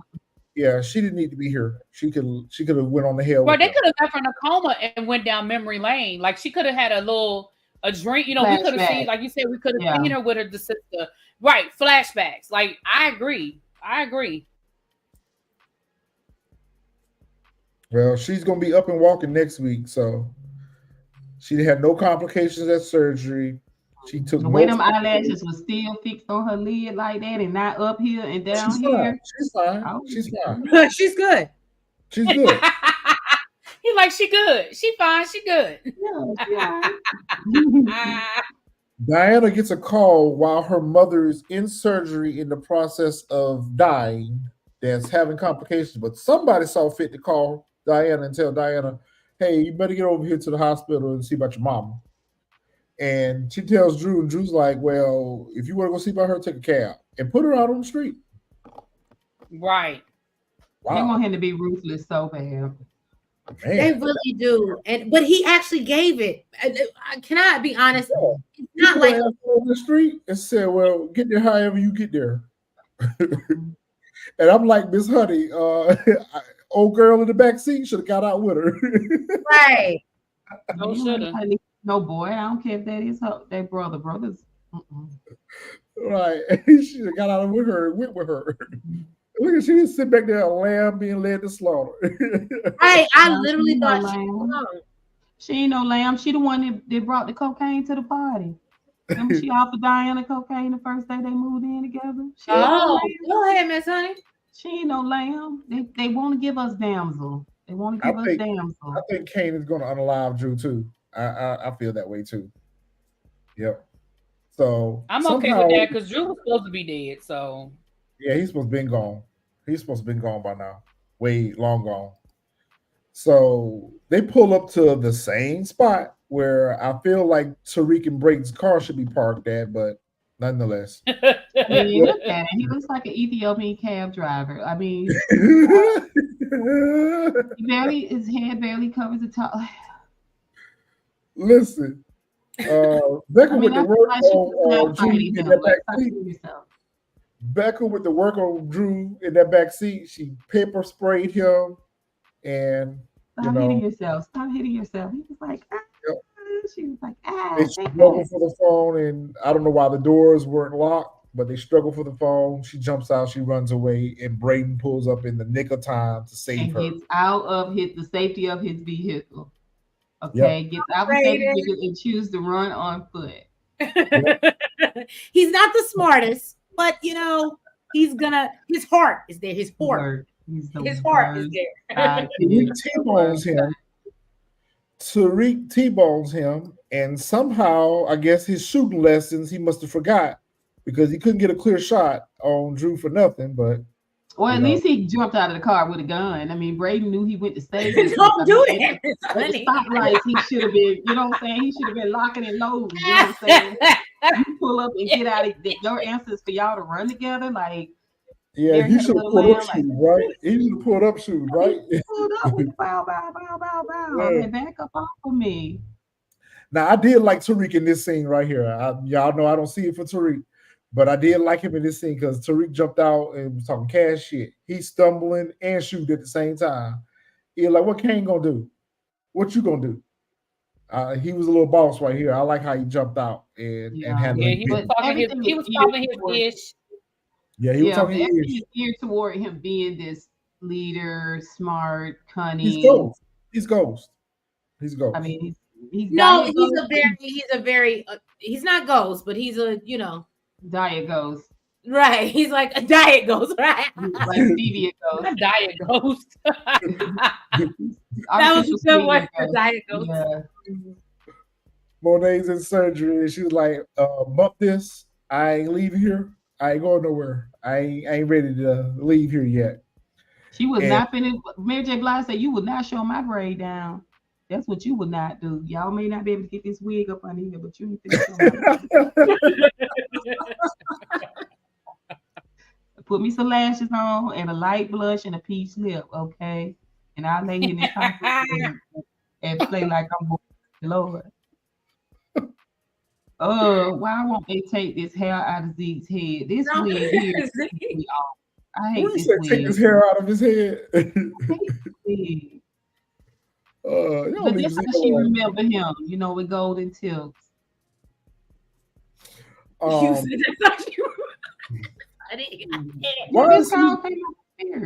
sorry, but what is he angry with her about? Because I would have thought he was. She gave him up. She's the reason he's a dodo bird. But I thought she lied about being his mama. Yeah, I mean, I was being facetious. You knew I was special. And then took him in so she could use him as a meal ticket. That's why he visited her. I know, but I really wanted him to say something to her about Carrie. I really wanted him to address that with her. Of course you want to. Apparently, now that I know, of course you wanted to address Carrie. All this time you've been my mama. That's not what I talk about. Y'all give me such a hard time about Carrie, but y'all can sit here and talk about Method Man and Tate. I would agree with you, Retro. Carrie had a beautiful head of hair. It's unclear whether or not Monet unalived Carrie.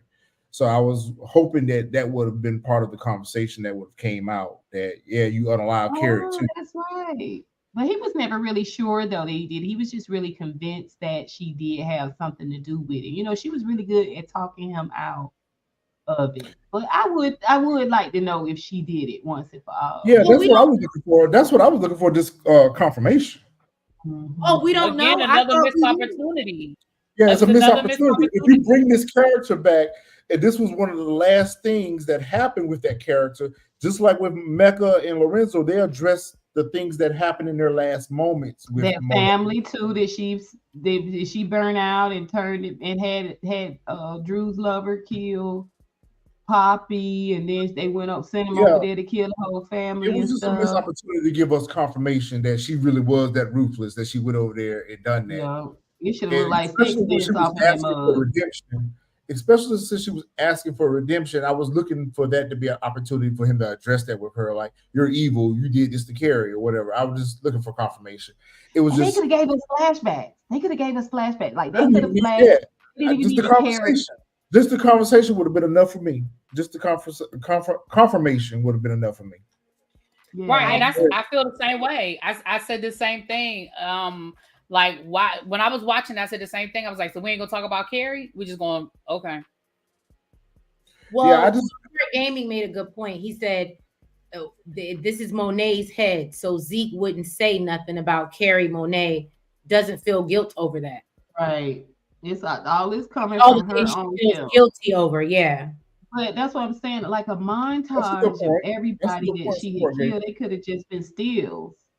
It would have just been a good opportunity, you know. Yeah, because he confronts her about all her other wrongs. He confronts her about all her other wrongs in this premonition of hers. So I would have thought that would have been something that she would have reminisced on, or at the very least mentioned. You know, especially since she's asking for forgiveness. Well, ask for forgiveness for all your sins, not just some of them. That part. All right, so Method Man at home, right? And he on the phone raising hell with someone by he even lose his law license. So y'all might take it, but I'm still gonna practice law. So is he losing his law practice because of what happened with Sax and his brother, or that's why I say it's unclear. It's unclear what he's in trouble for. Does it have something to do with him representing Tariq? Does it have something to do with him being part of the RICO investigation? Does it have something to do with Sax working there at the law firm and being a snitch?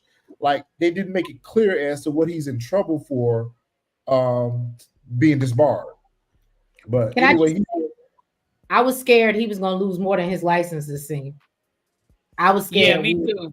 I was scared we was about to lose Dave. This was going to be it for Method Man. Right. Yeah. I would have been upset if they would have took his character this early in the season. I'm glad he's a very popular character. I don't think so. I think Braden will get it first. I think that Method Man gonna end up. I mean, Davis gonna end up running with Tariq and Brayden. I think he's gonna end up running the streets with them. I think the law license is gone, and he finna be out here in these streets. Raunchy and hoeing. And he, Noma and Obi pull up on him, and she offers him the $200K to dive out Tariq and Braden, which he didn't know where they were at anyway. So, I mean, even if he wanted to take the money, he didn't know where they were. I mean, she's super budget friendly. When she put that $100,000 for them two people, like, I was like, she just don't have the cheddar, right? Like, because she was really lowballing. It was a lot of lowballing. I was like, girl, you got private. She's trying to get them savings, Miss Honey. Yeah, she's trying to get them savings. And at the end of the day, they ain't worth the money. They ain't worth the money. Yeah, $100,000. Opportunity to cooperate, but he turns them down. So I feel like their paths are going to cross again at some point in this season. Braden takes his sister home, and man, the Jungle Bunnies. Where my fellas at, man? We had a fit about that Jungle Bunnies on Friday, yo. He told Braden that these thugs came up in here and beat your brother near senseless. These Jungle Bunnies have turned Look at your sister. Right? Look at your sister. These Jungle Bunnies have turned you into a white monkey. Wow. They want us to hate him. They want us to hate this character because this is what people think we operate off of. I've heard of movies before, but Jungle Bunnies, that's a new one for me. No, I heard that. But I was so proud of Braden for standing 10 toes down and saying, you know what, you are a racist, and that is not acceptable. And this is the only family I know. And I said, you better, Braden. You better. But isn't this the second time he's confronted his father about comments like that, or was it the uncle? No, I feel like I think it might have been an uncle he confronted before. Somebody else made a derogatory. Yeah. I know this is the first. His father has made like those his father has made like those rich white privileged people racist comments like, right. Oh, Tariq, you so well spoken for everything that you've been through. Right. Like he would say shit like that. But just the straight up jungle bunnies, yeah, that was a little more. So I feel like he was with blackface then. So I feel like he was all with blackface. When that came out, he tried to act like, he didn't, he was appalled by it, but he seems to be like he was down with the blackface. Right. I mean, if this was a black family, he definitely, and Tariq was white, they definitely would have said he's a cracker. Yeah. You know what I'm saying? Like, if this is just what it is. He's had his son mollywopped, his daughter come in there. She looked like a raccoon around the eyes. You know what I'm saying? Y'all been pulled into the, and you still out here instead of falling into the fold, right? Like, it's that. I mean, Yeah, I thought so. I thought it was the dad. I thought it had something to do with Tariq and the internship up there at Weston Holdings, that he had made some type of comment about a derogatory comment or uncouth comment at the best. Oh, somebody said we can add Becca to that list. Becca ain't bothering nobody. She ain't bothering nobody. Leave that girl alone. She don't got mollywop like Miss Honey says. She fine. She going upstairs and cry. Mollywop, and they gave her the easiest character to mollywop. Yeah. The guy with tiny hands. See her for the season anyway. So Tariq gets a call from Davis, and Davis puts the bug in his ear. Now, listen, man, wherever you at, whatever you doing, you need to get out of town, which you should have been gone by now. But he's like, you ain't got no money. Now all of a sudden he remembers. Now all of a sudden he remembers he got a stash at Stanford. But when Braden asked him, right, you have some money, he have none. Right, because Braden asked you that 10 hours ago when y'all probably had a shot of getting on and getting off campus. Now all of a sudden, after everybody got a hit on your head, now all of a sudden you remember there's money at Stansfield. Yeah.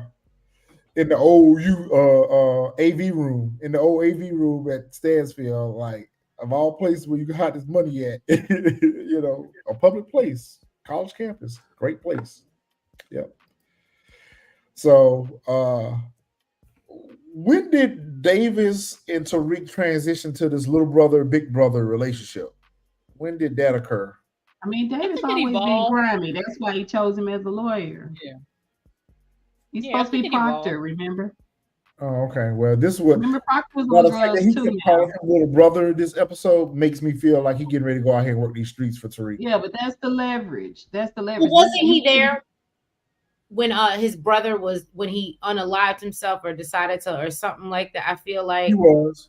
I think maybe they have a moment. They're trauma bonding, and I think that's what that is. I think that's a trauma bond, and because they saw that together, and that was his brother. His brother helped him do everything, and so when I think Tariq called pleading for his life, even though he kind of dismissed him at first, he wasn't going to leave him to the wayside at the end of the day, especially when he realized how serious it was. A support game, and I agree with that. So I think Tariq at this point enjoys being in danger because fools tend to take your ass back to that college campus. And I feel like Tariq shouldn't even be allowed to be on campus at this point. Like, there's been so much that's happened. I can't remember how things were left off at Stansfield, but I thought he got put out of the school. I thought so too. I thought Tariq couldn't be there. I thought he got put out. I don't remember. Because I remember us talking about it in our reviews that, okay, that's it for him. No trust fund for him because he don't got put out of the school. Right. I thought the same thing. You're not lost on that. I mean, we'll see what next episode get. They might be right back in class. Well, yeah, they'll be back in canonical studies next episode. Like he ain't missed no time. He ain't got no classes he make up for. He good. He got a 3. He been locked up. He been on trial. He ain't missed no courses. Traveling internationally. Xavier said he never got put out. 4.7 GPA.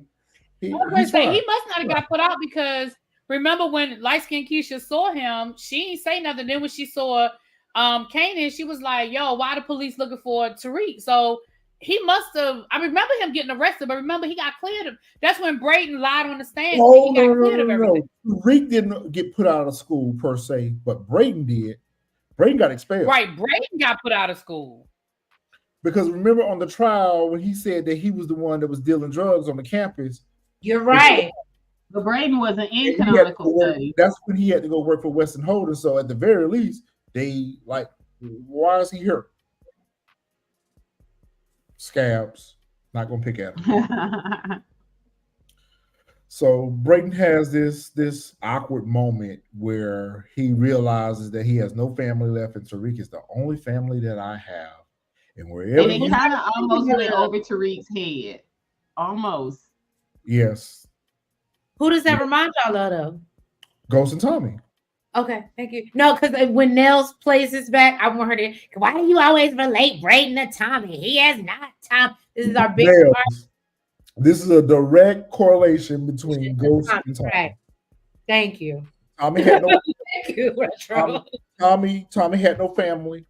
Ghost was his only family, and wherever Ghost went, Tommy went. That this is a moment where it just made me feel like this was a Ghost and Tommy moment. Even the handshake. I mean, but Tommy could go off and do a caper by himself without St. Patrick. They split up a lot. That's why we got so much texture in the original Power, because they work together but separate in a lot of instances. The way Braden just be crawling out of Tariq's butt. You gotta evolve. I'm gonna have to argue with you on that, DeMarcus. I could have sworn Braden got put out of school. They were, but again, Braden took the blame. Right. And so they had to reinstate Tariq. I want to know what's going on with Tariq getting his money. If he do well in the first year, certainly we've gone past the first year. What money? You know, James left him some money. He get this money if that money is gone, cooked. Because it was lost in the Ponzi scheme, right? But you're right though, Miss Honey. It'll mysteriously find some way back into Tariq's right, because they had the guy in the trust, right? Remember, he's the one that sent the sister, the little baby on from the drunk grandmama. Mm-hmm. That money's supposed to be gone, cooked. Wow. You just made a code. You know what, Support Gaming? I'm feeling you this week. I'm feeling what you were saying this week. Those are good points. Maybe it's not so much of it as it being a wash and repeat, but history repeating itself. That's viable. And Tariq is definitely going through those moments similar to what his father went through. The same thing that his father tried to protect him from, he's now faced with all those challenges. And to what you were saying, Miss Honey, I absolutely agree with you. Yes, Tommy and Braden are different, but if you think about it, if we were to go back, we don't get to see Tommy when he was young. We will, obviously, with Power Origins, but for all we know, Tommy could have been Braden. You understand what I'm saying? And then grew up to be Tommy. So that's why I always correlate the two and be like, yeah, he's going to grow up to be a Tommy. He's going to become ruthless at some point if you keep living this lifestyle. And I think that's what's going to happen with Braden. I think that's absolutely what's going to happen with Braden. He's going to grow up to become Tommy. Right. I think Effie or Proctor's daughter would. Wait a minute, Cubstar. Now, Cubstar, you my people. Now, you my people. We down like 4 flats. But Ghost was a horrible father. And what's her name was a horrible father. I'm sorry. What we gonna do with Tasha, y'all? Tasha was a horrible mama. What we gonna do? Thank you, Miss Honey. Thank you. Ghost was not a horrible father. Now, he was a horrible husband. Yes, he was a horrible husband. I don't think he was a horrible father because he tried to protect those kids, and particularly with Tariq, he tried to do everything he can to pull Tariq out of his life. And Tariq fought him every step of the way. So everything that's happening to Tariq is because of his own choices, not because he grew up in a bad household and his father was cheating on his mom and he was left out here to fend for himself. No, Tariq was never like that. Tariq was a privileged kid and it had the benefits of being such. And I think if it was a reverse and like if we could picture Little Ghost and him being in the same position as Tariq, I don't think he would have ever taken his own father's life. I don't think so. Ghost was an absent father and Tariq was a foolish kid. There were times where he was absent, but he wasn't absent by choice. Remember, Tasha put him out the house and refused. Well, because you were sleeping with the whole other hoe. Like, we can't, I'm sorry, that's when it does become messy. Because you were absent. And then and if I'm not mistaken, he had Kane in his ear too. Right? And Kane really did a lot of brainwashing on Tariq and really solidified that contention between him, and he really locked it in between Ghost and Tariq. You're right. And then didn't he get in trouble because he found Angela's pow in the closet? So even when he was still trying to keep the family unit, he had him in a space. So that's what I'm saying. So I got to give credit to the chat. Ghost was not the best father. He did not make the best decisions. But Tariq was rebellious. How could he have? When Tasha put him out, she changed the locks on the door. She refused to let the kids see him. Remember when Tariq even went to go try to see him, she got mad at Tariq and put him on punishment. It was Didn't they go into business together too, Tasha and Tariq? But did they care? Know that. Tariq didn't know that. Tariq thought that his father was absent. So it goes back to your perception, my reality. My reality, your perception. So in Tariq's mind, he thought that his father had abandoned him, but he didn't realize that his mother was restricting him from being able to be around his father. Ghost was still trying to be parent Tariq even when he was with Angela. Because he took a turn, though. It did take a turn when he started handling it. To go start a life with Angela. So I don't think he was absent by choice. But I know a lot of folks ain't gonna see. Well, unless he was gonna move her in and make them sister wives, he had to move out. Listen, before we move on, can we just talk about what they're gonna do with the Tasha character? Is she never gonna appear again? Like we just done with the Tasha? They show Tasha in the trailers. Oh, because I didn't see her on any cast list. You know, they always bring her in mid-season. Promo. Yeah, she's been out doing promo. Oh. Yeah, you know they bring her in. They bring her in towards the end of the season. You know, they'll never have her here for the full season. But I see there might be another high salary. Yeah, I seen her in one of the trailers though. I'm gonna look forward to sending it to you. Okay. So Diana is up at this hospital trying to check on her mama, and Drew, oh have mercy, Drew told her to pick up a pillow and end it. Drew is big mad. I was like, why are you so angry, my dude? And then I had to pick up a pillow and smother her. Meanwhile, he looked like he been looking at them tiny hands. He looked like he been drugged behind somebody's car. Like, you need to go in there and get you a room in the hospital next to Monet. He was drugged behind a car. He was ran over by one. He want to be a thug so bad. This character just gets on my nerves. I'm like Miss Really B. Like, sir, you shouldn't even be walking right now. Right. Like, I don't even understand how he not only is he up and walking, but by the end of the episode, he's literally running. Yeah, he was. Bruh. He was running. You have been maced. You have been T-boned. You have been shot. I am not understanding. You're so stupid. I mean, you've been maced. You've been T-boned. That's true. He's been through a lot. You don't have a rough day. In one day. In one day. You don't have a rough day. None of this would be happening if he had a boyfriend. None of this would be happening if he had a boyfriend. He's another diet sociopath. And he's lonely. You know what I'm saying? Angry. And he just don't have the body structure to support this type of sociopath, in my opinion. So Junior pulls up to Stansfield, and light-skinned Keisha, I think, well, I was going to say this is probably the last time we're going to see her character, but they probably going to keep her around because Tariq is going to be back at school next week. But light-skinned Keisha like, we don't talk to the cops. No, we ain't talking to them. But she had just saw them and tried to speak to them, but they ignored her and kept on walking. But she inadvertently revealed to Kane and Effie that Tariq was there. So, and I feel like she was low-key trying to flirt with Kane too. So the text message come out with the hit saying, it's $100K a piece. Go ahead and take them out. And all these people miraculously can get to Stansfield in 5 minutes. Like none of these people were already at Stansfield. They were en route. And got there within minutes of receiving the text message. It was so, I'm telling you, it's just. Yeah, I feel like the other little girl was getting ready to snitch, DeMarcus. All right, she was getting ready to tell everything she knew and did know. Yeah, I just seen Tariq and Brayden walk by. Yeah. So, Kane, at this point, I feel like, where's the security at on this campus? Y'all don't have how many murders? Y'all don't have how many murders up here at this school? I mean, he's got a bullet wound. He's got knees wrapped up. Drew looked like I said, he been drugged behind a car, and they just standing around menacing at the end. I was just like, this scene pissed me off. I agree with you, Miss Honey. I like the action in the scene, but I just feel like missed opportunity. Missed opportunity. I feel like him revealing that he was Angela's nephew, that should have been a bigger reveal. That should have been a bigger reveal that came with something that really was getting ready to take Tariq out.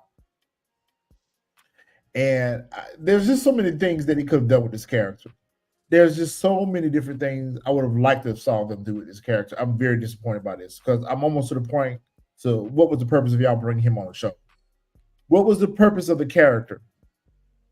what was the hostility for? Really? I mean, yeah, Tariq is a St. Patrick, but it was just immediate confrontation. And And why did he technically, have they don't know hostility each other. towards Junior? Yeah. Why did he have like? I agree with you on that, Miss Honey. It's like, why are you mad with Tariq? He wasn't the one that unalived your aunt. And Tariq, why are you mad with Junior? He wasn't the one that was sleeping with your dad. So, like, what are you upset about? But that's why. I think it was because, and just like people have been saying in chat, like it for kids, if and it don't seem like Tariq done sat down and went to no therapy. So in his mind, anything that Angela or her family correlates to, he hates because that has been the demise of his family. You can Boy, see hit me with that psychology. Hit me with that psychology. no, but real shit. He hasn't been in no therapy. So in his mind, he still connects anything with Angela. This is what destroyed my family. So for him, he's never been able to directly get back at Angela, but to be able to get back at one of her family members, oh, that was icing on the cake. That's why I was like, it was a good scene, but it was a terrible scene because I don't think they should have let it happen so quickly. Should it have happened? Yes.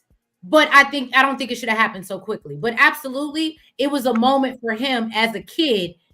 This woman has been the demise of my whole world. That's how he sees it. Big facts. I really like that. That's a good point.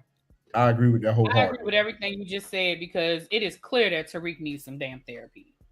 Yeah. Right.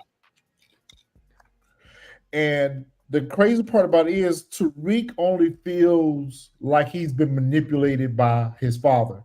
He does not realize that he's been manipulated by Kane. He's been manipulated by his mama. Right. You're right. He's even been manipulated by Effie. So he's had so many different people that's been in his head but he can't see past his own belief. He can't see Right. past his own feelings. So I agree with you on He just that. sees Angela as the problem. Angela was the downfall of everything to She's the him. root cause. She's the root cause. She's the root cause.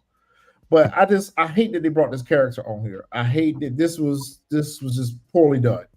Poorly done. We could have gotten Junior could have been just a regular detective at this point. He didn't have to be related to the Valdez family. He could have just been another cop that they took out because they take out all the cops every season anyway. So there was just no point of making him be related to Angela Valdez if they weren't going to do something bigger with that. Mm-hmm. That was just waste. All right, so we got one of these assassins that Random white guy number one. Yeah, this random guy. And what about the lady that was walking around in the dorm with the knife? Like that don't look suspicious at all. So John Wickish, but it just wasn't. It's so really, B, you say you had something to say about this part? Did you say you had comments about Junior? Well, I mean, at this point, I think I probably didn't say them, but I was just like, it was just a wasted opportunity for a character. It's like, why did you put him in this position for one episode? Like this, like you said, he had all this ammunition. He had a jump drive. He had the family vendetta. Like there was so much that could have happened. And I just felt like it was just wasted. I just felt like this whole moment was just unnecessary and stupid. But I feel like we've kind of already, I think that's pretty much what I wanted to say, but I feel like we kind of already covered it.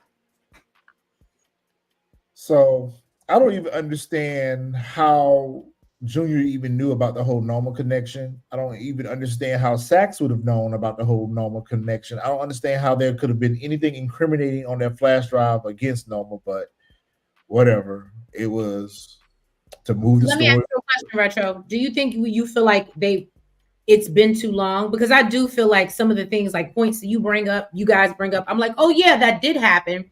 I didn't remember that. And I feel like because it is such a long wait till we get to the next season, or that you kind of forget what happened, like bits and pieces. Because I don't know what the relevance is either.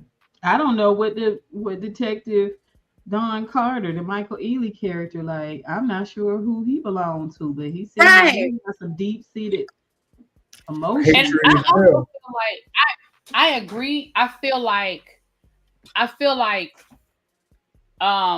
with Sax and this jump drive, the only thing that should have the main thing that should have been on that damn jump drive was Tariq at that grave site. That was the whole caboodle that Sax had over Tariq. That was everything he had. But he done brought Noma in it, and Obi. This whole Noma situation makes no sense. And green cards.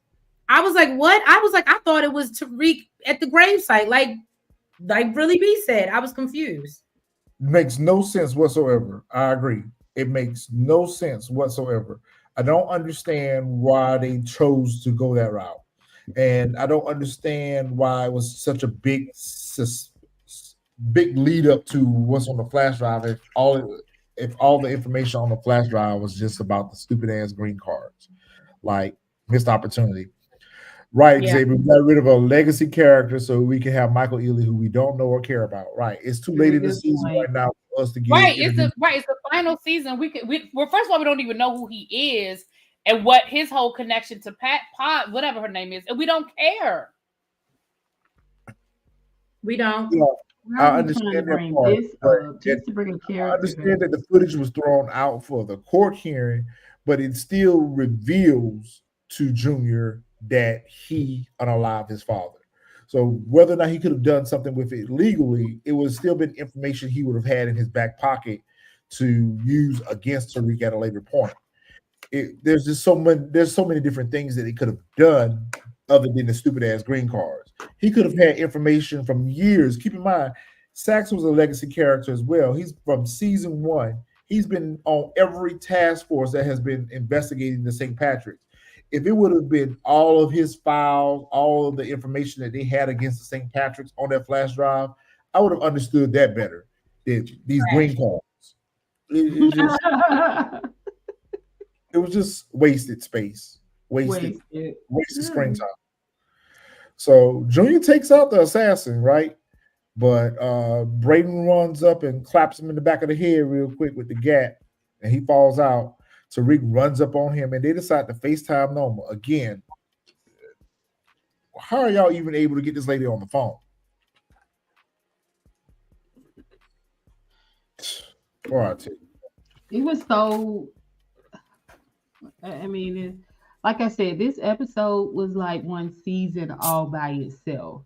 It was on speed, right? So next episode is going to be the same way, and they're just going to be wrapping up tying loose ends and coming to this crescendo where this is why we're ending it, because these are the characters. I do think ultimately Braden is we're going to see probably Tariq completely stripped and lonely, and like that's walk off into the sunset type thing.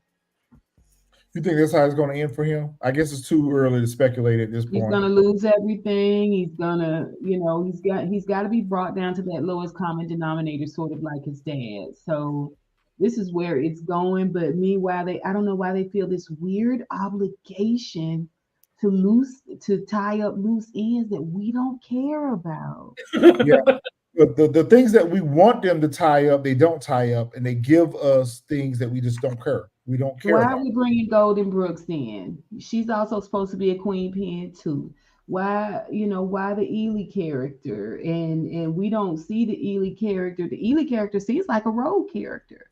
We don't see him in the I think he's going to be another Detective Ray. I think he's going to be like a combination of Detective Ray, Jukebox, Detective Howard, all mixed up into one. I think he's going to be like a rogue cop that's got his own mission, and he don't care what it's going to take to get his perk. That even if he has to unalive people, even if he has to plant evidence, I feel like he's going to be one of those kind of cops. I don't think he's one of the good guys. I understand why they're bringing the character because every season we get a new law enforcement person. So that was to be expected. Golden Brooks' character, just like Really B said, we supposed to saw her in season 2, season 3. They should have brought her character in when all that stuff was happening with Zeke. It seems a moot point now to bring her character in after everything has happened with Zeke. Like she should have been showed up before now. What about Lisa Proctor? What took her so long about her? Get to remember New York? Michael, but is it going to be connected to his wife? Because remember, he was talking about his wife and getting vengeance for his wife. So, I mean, did Ghost kill his wife? Like, oh, that's a good point. I didn't think about that. Yeah, and really, that's a good point. He did say that. Yeah, because obviously he's been going to this monastery, but he's been going to this church for a while, and this pastor knows him and knows that he's kind of almost like he's going to grief counseling, so to speak. And by the fact that the pastor brought up the wife's name, obviously this is a focal point of their sessions. So maybe you're right about that, Really B. Maybe the fact that his wife got unalive is going to tie back to Ghost some kind of way. I thought it maybe tied back to the witness that either saw Ghost or heard Ghost's voice. You remember that chick? No, they brought that up already. They brought that up. Remember when she was working at the diner and Ghost was running for lieutenant governor, and she went down there and told, I don't like people playing on my phone. She went down there and told, I don't like people playing on my phone, that Ghost was the one that unalived her boyfriend. So they already addressed that character. But I think they're going to do the same thing that they did with Liliana and Force. They're going to take us all the way back to probably season 1 of Power with some random person that Ghost unalive, and that lady probably ended up being his wife. Why it took all these years for this character to be revealed to us, but that's another stab. We're not going to pick at it. That's a good point. So Noma is extorted yet again by Tariq, the all genius thinker, says that I can make these problems go away from you. I got this flash drive that got all this evidence against you on it. Not me, but you. And I can make this go away and him go away if you call a truce for us. And she agrees to his terms. Again, Obi manipulates her into agreeing to the truce by reminding her that, hey, you're under investigation right now in Italy. Can't go back there. Everything else that we have is right here. So maybe you need to take this truce. And of course, she has no other options. And I feel like Noma is the one that's supposed to be having all the cards right now, and she being son right now. Right. By some kids. I don't think we're gonna see her past season 3 or 4. I mean, episode 3 or 4. I don't. Yeah, I think they're gonna dispatch her very quickly. Yeah, we're moving on to something else. We're wrapping this Noma stuff because up. You're right about that, Miss Honey, because Michael Ealy's character is going to be the big villain for this season. So we got to get Noma out the way quick, fast, and hurry. So episode 3, Anna is going to be the big villain or like the big prosecutor this season. You know how they always have your prosecutor and then but you saying he's going to be the villain. Yeah, I think he's going to be the villain. Okay. I think that he has a badge, but he's not the first person that we've seen a badge that's rogue. So that's why I feel like he's the ultimate bad cop that we've seen in the Power universe. The man looks deranged. He looks like he's got a vendetta against the St. Patrick's, and this is the closest that he's ever gotten to taking one of the St. Patrick's. He's not gonna miss his opportunity. So I think he's gonna do whatever he can to try to put Tariq in the ground. Okay, I want you to talk about, before I really jump off, about Elisa Proctor. Like what's going on with that? What do you think is going on with that? I think that we're going to see that in Force. I think that story arc is going to come back to revisit us, and possibly next season. It's time. It's time for it to come back. I think we got so much other stuff that's brewing right here with these storylines. It would be foolish for them to bring that storyline into this season because it'll be poorly done, just like they did with Junior, because they got so much other stuff going on.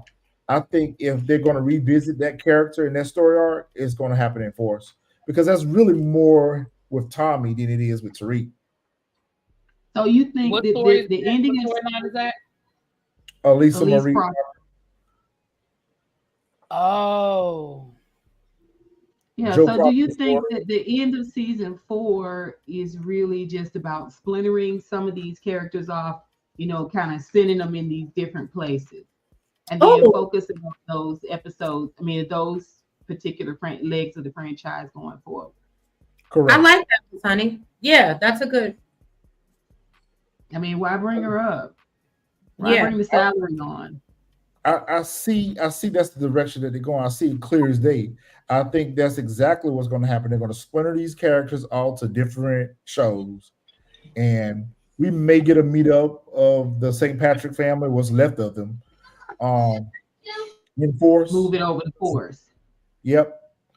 And I think if Tasha survives this character, she gonna end up her and Tariq them. They gonna end up going over to Chicago and beg Tommy for some work. Well, Because remember, maybe Noma it's has told needed him that because he can't force sell is work no more. So I feel like he's gonna try to sell work in Chicago. maybe and it's needed because force is so mangy. Like they need help. They need help over them. That's why I say they need help real bad over there with their story. Well, it's not necessarily the obsession support game. It's more like the what ifs. Because it's just like we spent so many years talking about when Ghost is coming back, when's Ghost coming back, So right. I think it's things that we would like to see as fans addressed. Okay, so we know that Lisa Marie was left as an orphan, that because of Tommy, she lost her whole family. You would have to think that at some point she's going to come back and want to get a little bit of revenge on Tommy. So that's Right. something I can see. That's a boomerang. I can see that Didn't her coming. dad put a zip drive or Yes, it in the necklace or yes. something? Right. We talked about that offline. We talked about that. We were saying that I felt like she gave that jump drive to Tommy at the end I of that thought she episode. gave it to Tariq, She but gave she it. might have kept it because it was in her necklace. I think she gave it to Tommy, but I think she Her gave the uncle? computer. Did she give it to I the think she gave uncle? the computer to Tommy, but I think she Hmm. kept the flash drive that was in her necklace. Yeah. So I'm excited about that character too because at least it's not a Tejada. Like, Right. You not feeling the tide, Miss Honey? I mean, let's move on. They're not. They're terrible drug dealers. They're terrible thugs, right? Like, we just need to move on from them, right? What I don't understand, this whole scene, the way they done this, it irritated my soul. Tariq has been arrested, investigated for a RICO, and you're telling me that all he has to do is give a witness statement on the scene of a crime where he just committed, where he's admitting to committing a unaliving, and y'all don't see fit to take him downtown and talk to him about that? GSR. I thought that I was the only one that was confused by Holding. that. I'm telling you, Like, whatever they got to do to write him as the hero, as the superhero, and being real cunning and all of that. That's what they do, and it doesn't need to make sense. point taken.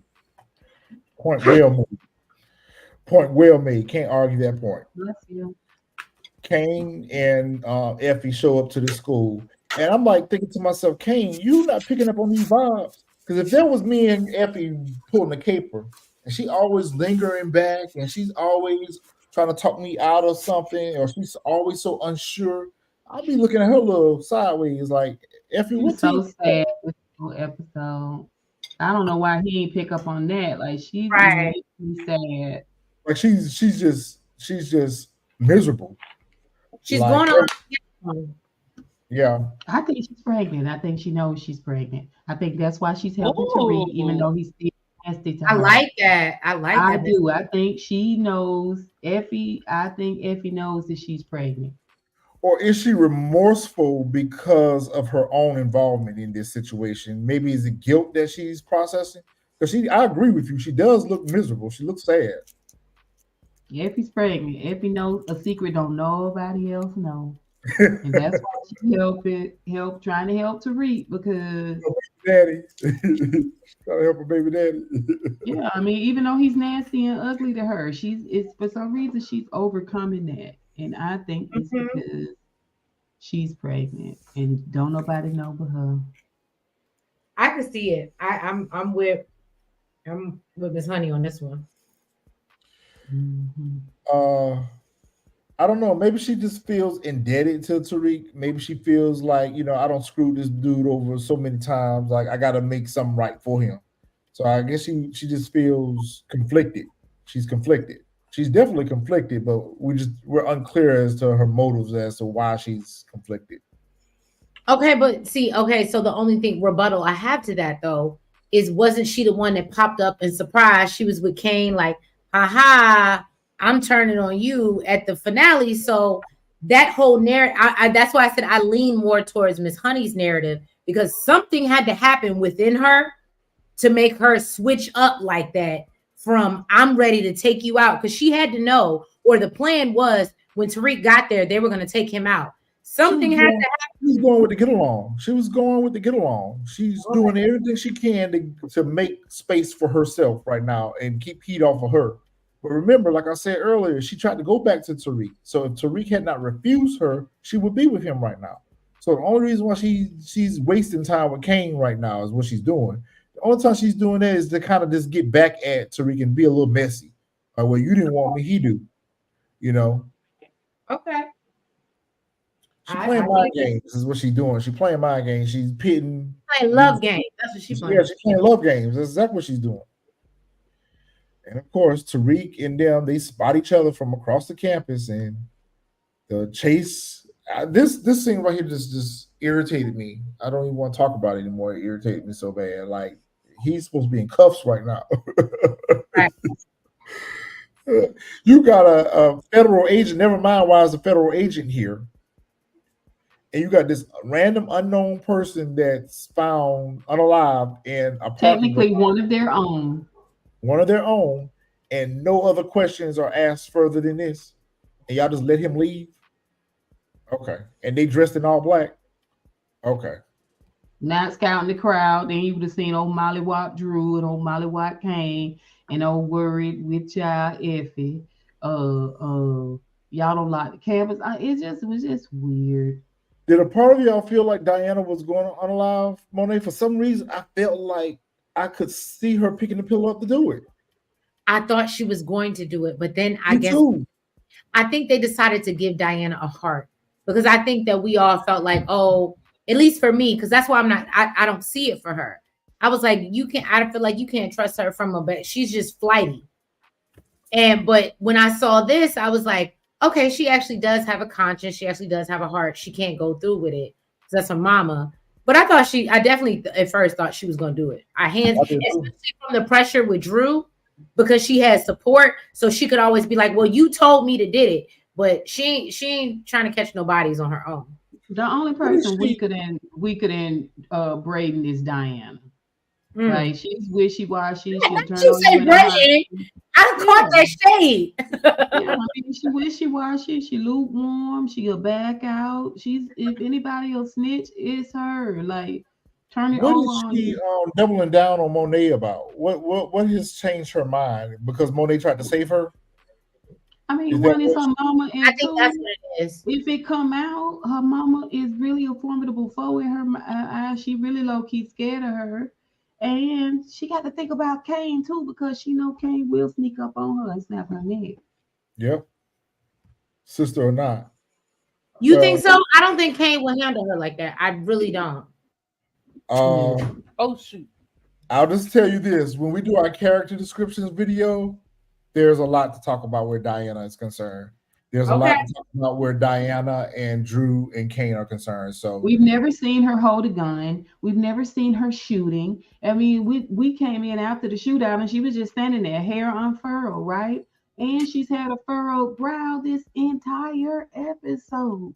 Like she's got something heavy on her mind. This character it's not a strong character.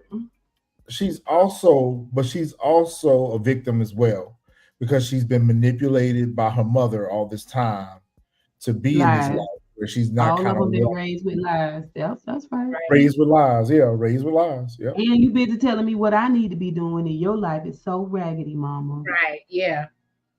Yeah, but she definitely not no shooter though. She not no shooter. She not no No. fighter.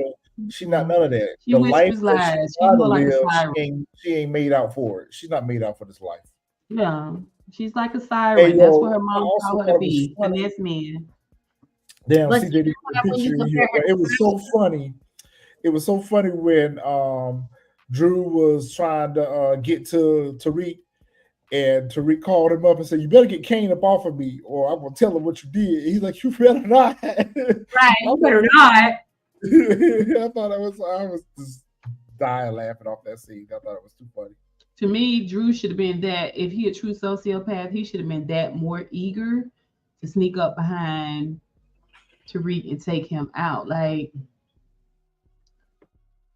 And to your point, Retro, when you said the whole Tariq and Diana situation, Tariq is not Diana. Tasha will pick up a pow real quick and handle her business. Diana, right, Diana's not built for that. So maybe that's something she could grow into, but right now, who we see, that's not who she is.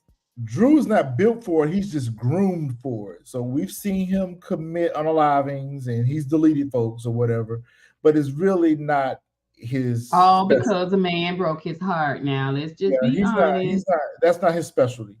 No. He only did Gordo, right? He only did Gordo in like that. No, remember he unalived that guy that he pushed out in front of the truck. This was right after Squarehead. Everett when he was like, "I love you," Everett was like, no, I got something better to do with my time." Right, and he unalived Lil Guap. He unalived Lil Guap. Oh yeah, you're right. He unalived Lil Guap. So that was after an argument with Everett. He got multiple bodies on him now, so he got some bodies. Always and then he took out Gordo Mama. Remember, he Emmy Kane broke in there and set the gas up there. This don't remind you of no other storyline, because you know who he's giving me right now, right? It's giving real Lou energy.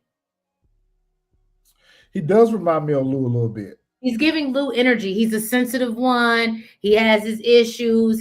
But he unalives based off of what his family has said. He don't want to do it.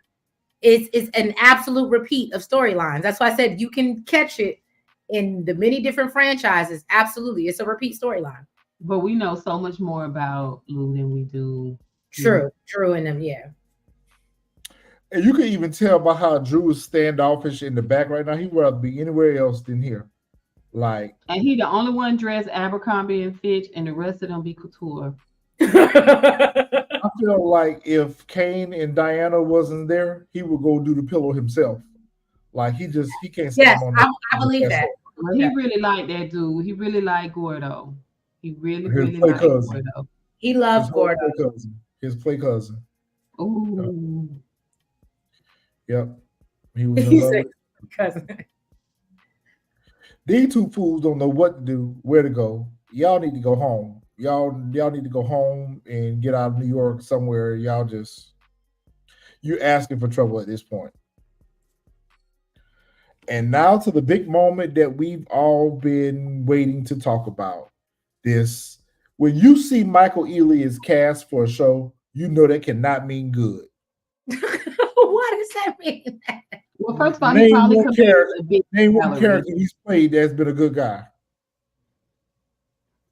No, but he's very well known. He's probably got more credits than anybody else on this. Oh, he works. Acting credits, but he works. Every character he plays, he's typecasted, is what. Yes. Is what you were saying. Yeah. He's a good bad guy. That's why I like it. Now he does psychopath very, very well, but yeah. So I'm interested. I just want to know how many people they're gonna get rid of to support this salary, because it can't be much of nothing. It's got to be pretty substantial. Like I said, he's got more acting credits than anybody else on this show. Yeah, he works. Yeah. Well, we see him worshiping, or he's praying. and we learned that he is very much still facing Grieving. grief with losing his wife. Yeah, he's grieving still, and he even mentioned about going back to work too soon, or the preacher mentions, "Well, did you go back to work too soon, or whatever?" And he was like, "No, the work is the only thing that helps combat the grief." So we see that he's going to be a problem for Tariq. But my question is, when Paz walked into that church, he didn't say, "Ma'am, how can I help you? Ma'am, are you okay?" He said, "Paz, what's up, Paz?" So they know each other. Maybe this their neighborhood. Maybe it is their neighborhood, but she knew where to find him at. That's what I'm saying. Maybe this their neighborhood. It was And he knew her by name. yeah, it was so unsubstantial though. Like this little bit of conversation was such a true teaser. Like it was what did we learn? I was just about to say something about Xavier's comment. Well, we done unalive the last one that we had. So we gotta move the storyline around though. That's what the cops are there for. That would be interesting if he's Junior's dad. That would be interesting. Well, he should have been just a tad bit more upset. He was like, you know what? Yeah, he didn't seem too. Or maybe he doesn't know that he's Junior's dad. Maybe that's a good point. Maybe he doesn't even know. That's a good point. But I tell you what, he plays these characters flawlessly. Like in real life, is he the one? He must be. Is it the other light skinned guy that looked like a lion? They say one of them be real musty like a hippie. I think you're thinking about what's his name? Lucius. Terrence Howard. Terrence Howard. No. Oh, okay. Light skin one with real nappy hair. Sometimes they'll put him on the internet like he on drugs real bad. But I know who you're talking about. I know exactly who you're talking about. He's in a lot of BT movies and stuff. I know exactly. He got the light eyes. Yeah, he looked like a lion in the face. Oh and they say one of them is a hippie and they don't like to use deodorant. People be like, "Oh, they so handsome," but then everybody was like, "They say they stink." I'm not sure which one stank, but I just thought I'd ask. Let me see what the chat says. You're right about that. If he turns out to be Junior's dad, that's just a repeat of Kane and Howard. You're right. Yeah, sport game. You're right. So if that's the case, then I don't want that to be the case. Watch, rinse, repeat. Watch, rinse, repeat. That's why I'm starting to see it as I continue to do all these different. I'm like, so as we move into next week's episode, he confronts Tariq next week, and Tariq look like he back at school, normal day. See, I didn't get a trailer for next week. When it went off, it just moved on to another show. You have to you gotta cut it off, like cut it off. Yeah, to see the trailer for next week. Yeah. Oh man. But they're starting to make Tariq look like he's just a mindless, senseless killer. Emotionless, just ready to do what he need to do. So their confrontation next week, so they ain't wasting no time. I think what's her name he rolls up on Davis next week as well and try to get him to flip. With them long fingers. Buddy gonna be busy. Trying to stir up some drama. Yeah, intimidating. Hopefully we'll learn a little bit every time. Every time he comes on camera, yeah, we learn more about the character. Yes. Effie still looking like she conflicted. Like she where she don't belong. Hey, go Effie. But she tells Noma in the trailer next week that she can help expand her business, and she's going to introduce her to the Russians. So that could be a tie in the force. I love Effie. Look how Effie running her. That's why Tariq need her. Yeah, but neither one of them will never be able to trust each other. That's the problem. That's fine. They can work together though. They do good business. Right. Together. That's what I'm saying. You're gonna do good big business together. You go. How witness the mistake was them getting into neither one of them will allow each other to be good business partners because neither one of them can trust each other. At least with him being with Diana, he ain't got to worry about her being in the life. She'll become the new Tasha. She'll be at home making meals, tending to the kids. With Effie is his equal. The milkman. Effie is his equal. So that won't work with him and Tariq. That won't work. They won't work together. They're two. And They're to the your same person. point, Diana is more like Tasha because, as to what Miss Honey said, while Tariq is out in the street, she gonna be smashing anything that comes her way while she at home. She'll be Diana at is home easily making led sandwiches astray. and making meals and tending the kids and doing the peepop. Do the peepop. Getting cheated on. Yeah, being cheated on. Right. Now Tariq will probably cheat on her with Effie. He will probably cheat on her with Anna. He'll probably cheat on her with Lauren again. Tariq is going to be Ghost. Lauren's going to be Angela, and Tasha is going to be Diana. And Effie is just, she just is part of the triangle too. She's part of, I like the way you sum that up. She's part of the triangle. I'm tired of the back and forth. I'm tired of the back and forth. You with this person 1 minute, you would pick one, choose one at this point. Because whoever he decides to be with, if any of them, they're going to be his Tasha. Right. And I think him and Effie are too much alike for them to be together. I only have one character I really care about. A woman that's going to be more submissive towards him than aggressive towards him. Effie is too aggressive for him. Well, the only way that can happen is Kane and Drew have to be gone in order for him and Diana to work, because she still has loyalty to her brothers. Like, all of them have to be gone for that to work. One of them is going. One of them is going this season, and it's Drew. We all know that it's going to be Drew. Yeah. What? I think Kane needs to go too. I love Kane. Like, I like to look at him, but he has to go. But Kane's going to go in a different way. He's not going to be unalive. He'll probably leave with Noma. Or if they take out Noma, he'll end up taking over her operation. I think that's going to be Kane's. But we don't know what he's going to do with the Golden Brooks character either now. Oh, yeah, that's true, too. So you think that she will take over the family business after Monet is gone? He need to be told. I feel like if they're going to take Monet out, they could have just let her die. It might be Janet, though, to take her out. It might be the Janet character to take her out. Cousin. Hey, that might be a good point. But she's supposed to be a queen pin too, if I'm not mistaken. So we'll see. We'll see. We're going to see. Monet at home, back from the hospital. I think next week, we're going to get, and it's crazy that they're able to meet up like this. Like, this is what bothers me. So we think that she turned over a new leaf. When you were saying that, I didn't want to interrupt, but even though I interrupt a lot, but still, I was like, when you were saying that, I was like, no, did you see the previews though? She back out in these streets and she ain't turned over a new leaf. She want to find out who her killer. She want to get retribution. She want revenge. Yeah, that's what she specializes in, revenge. But right. What do you think she's going to do when she find out it was Tasha that took the shot at her?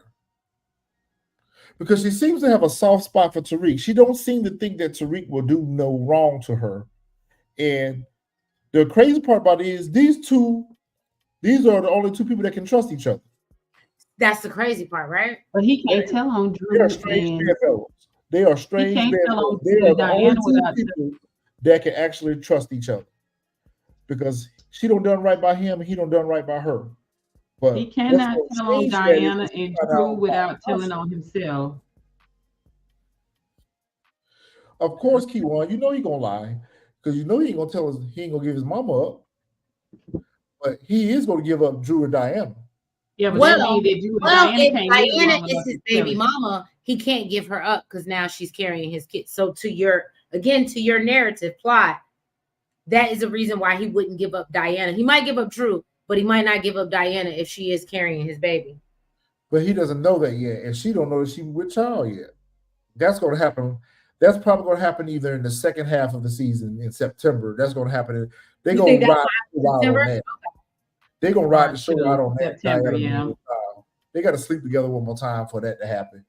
You think so? I think because he done already hit the skins once. So we've seen it happen. So we know it happened. But he was, to your point, again, there might be two babies on the horizon. He might be Nick Cannon and shit because remember he smashed Effie, then smashed Diana. So if they were to be delivering around a week apart or a month apart, like Miss Honey said, it wouldn't be. We saw it. We saw it happen. We did, and we know that Diana is devious enough where she'll put a small hole in a condom. She looks like See, I was gonna say we never seen no condom. So one of them asked about a condom. I just feel like he wouldn't. Maybe it was Lauren that asked about the condom. One of them asked about a condom. I never seen one, so I figured he was just out here. And remember when Monet was going through Diana's thing, she found the condoms. And she's like, oh, that's what you out here doing now? So that's going to be interesting. It's going to be interesting. I can't wait. This is actually one conversation I can't wait to see. I can't wait to see this conversation with Tariq and Monet. I definitely can't wait to see the conversation between Detective Carter and Tariq. Those are conversations I'm actually looking forward to because I want to know what the dialogue is going to be based on. Yeah, look like Monet right back out here in these streets. She ain't learned no lesson, Miss Honey. Right. Learn nothing. She ain't learned nothing. All right, y'all. So that's it for this week's episode. Overall, not a bad episode, not a bad way to start the season off. I'm looking forward to some of these stories that they're setting us up for, but I'm also equally looking forward to some closure on some of these stories. Right. So, any last thoughts, ladies? I hope it goes better, get better from here, and let's just make this a really bang up season. Let's just not rush up through everything and make us assume everything. That's what I want more than anything. Let's do it. I concur. All right, so we will be back here next week, 6 o'clock. We're probably going to be working on some content. Me and Fresh were talking about it earlier today, so we're going to probably do a character description for all the characters for this season, something we haven't done before, but we've been kind of talking about doing that as part of our power content. So we're going to talk about some of these characters and where we would like to see a lot of the characters go. So be on the lookout for that video later this week. Be on the lookout for our prediction videos. We usually post those on Mondays for the upcoming episode this week. So we got power content, y'all. So we better enjoy it while we can because we got a split in the season. So right. All right, ladies. Well, I appreciate y'all coming hanging out on the channel tonight. I missed you. Good to see everybody. We missed you too. So we're back, and we will see you guys next week. All right. Good night.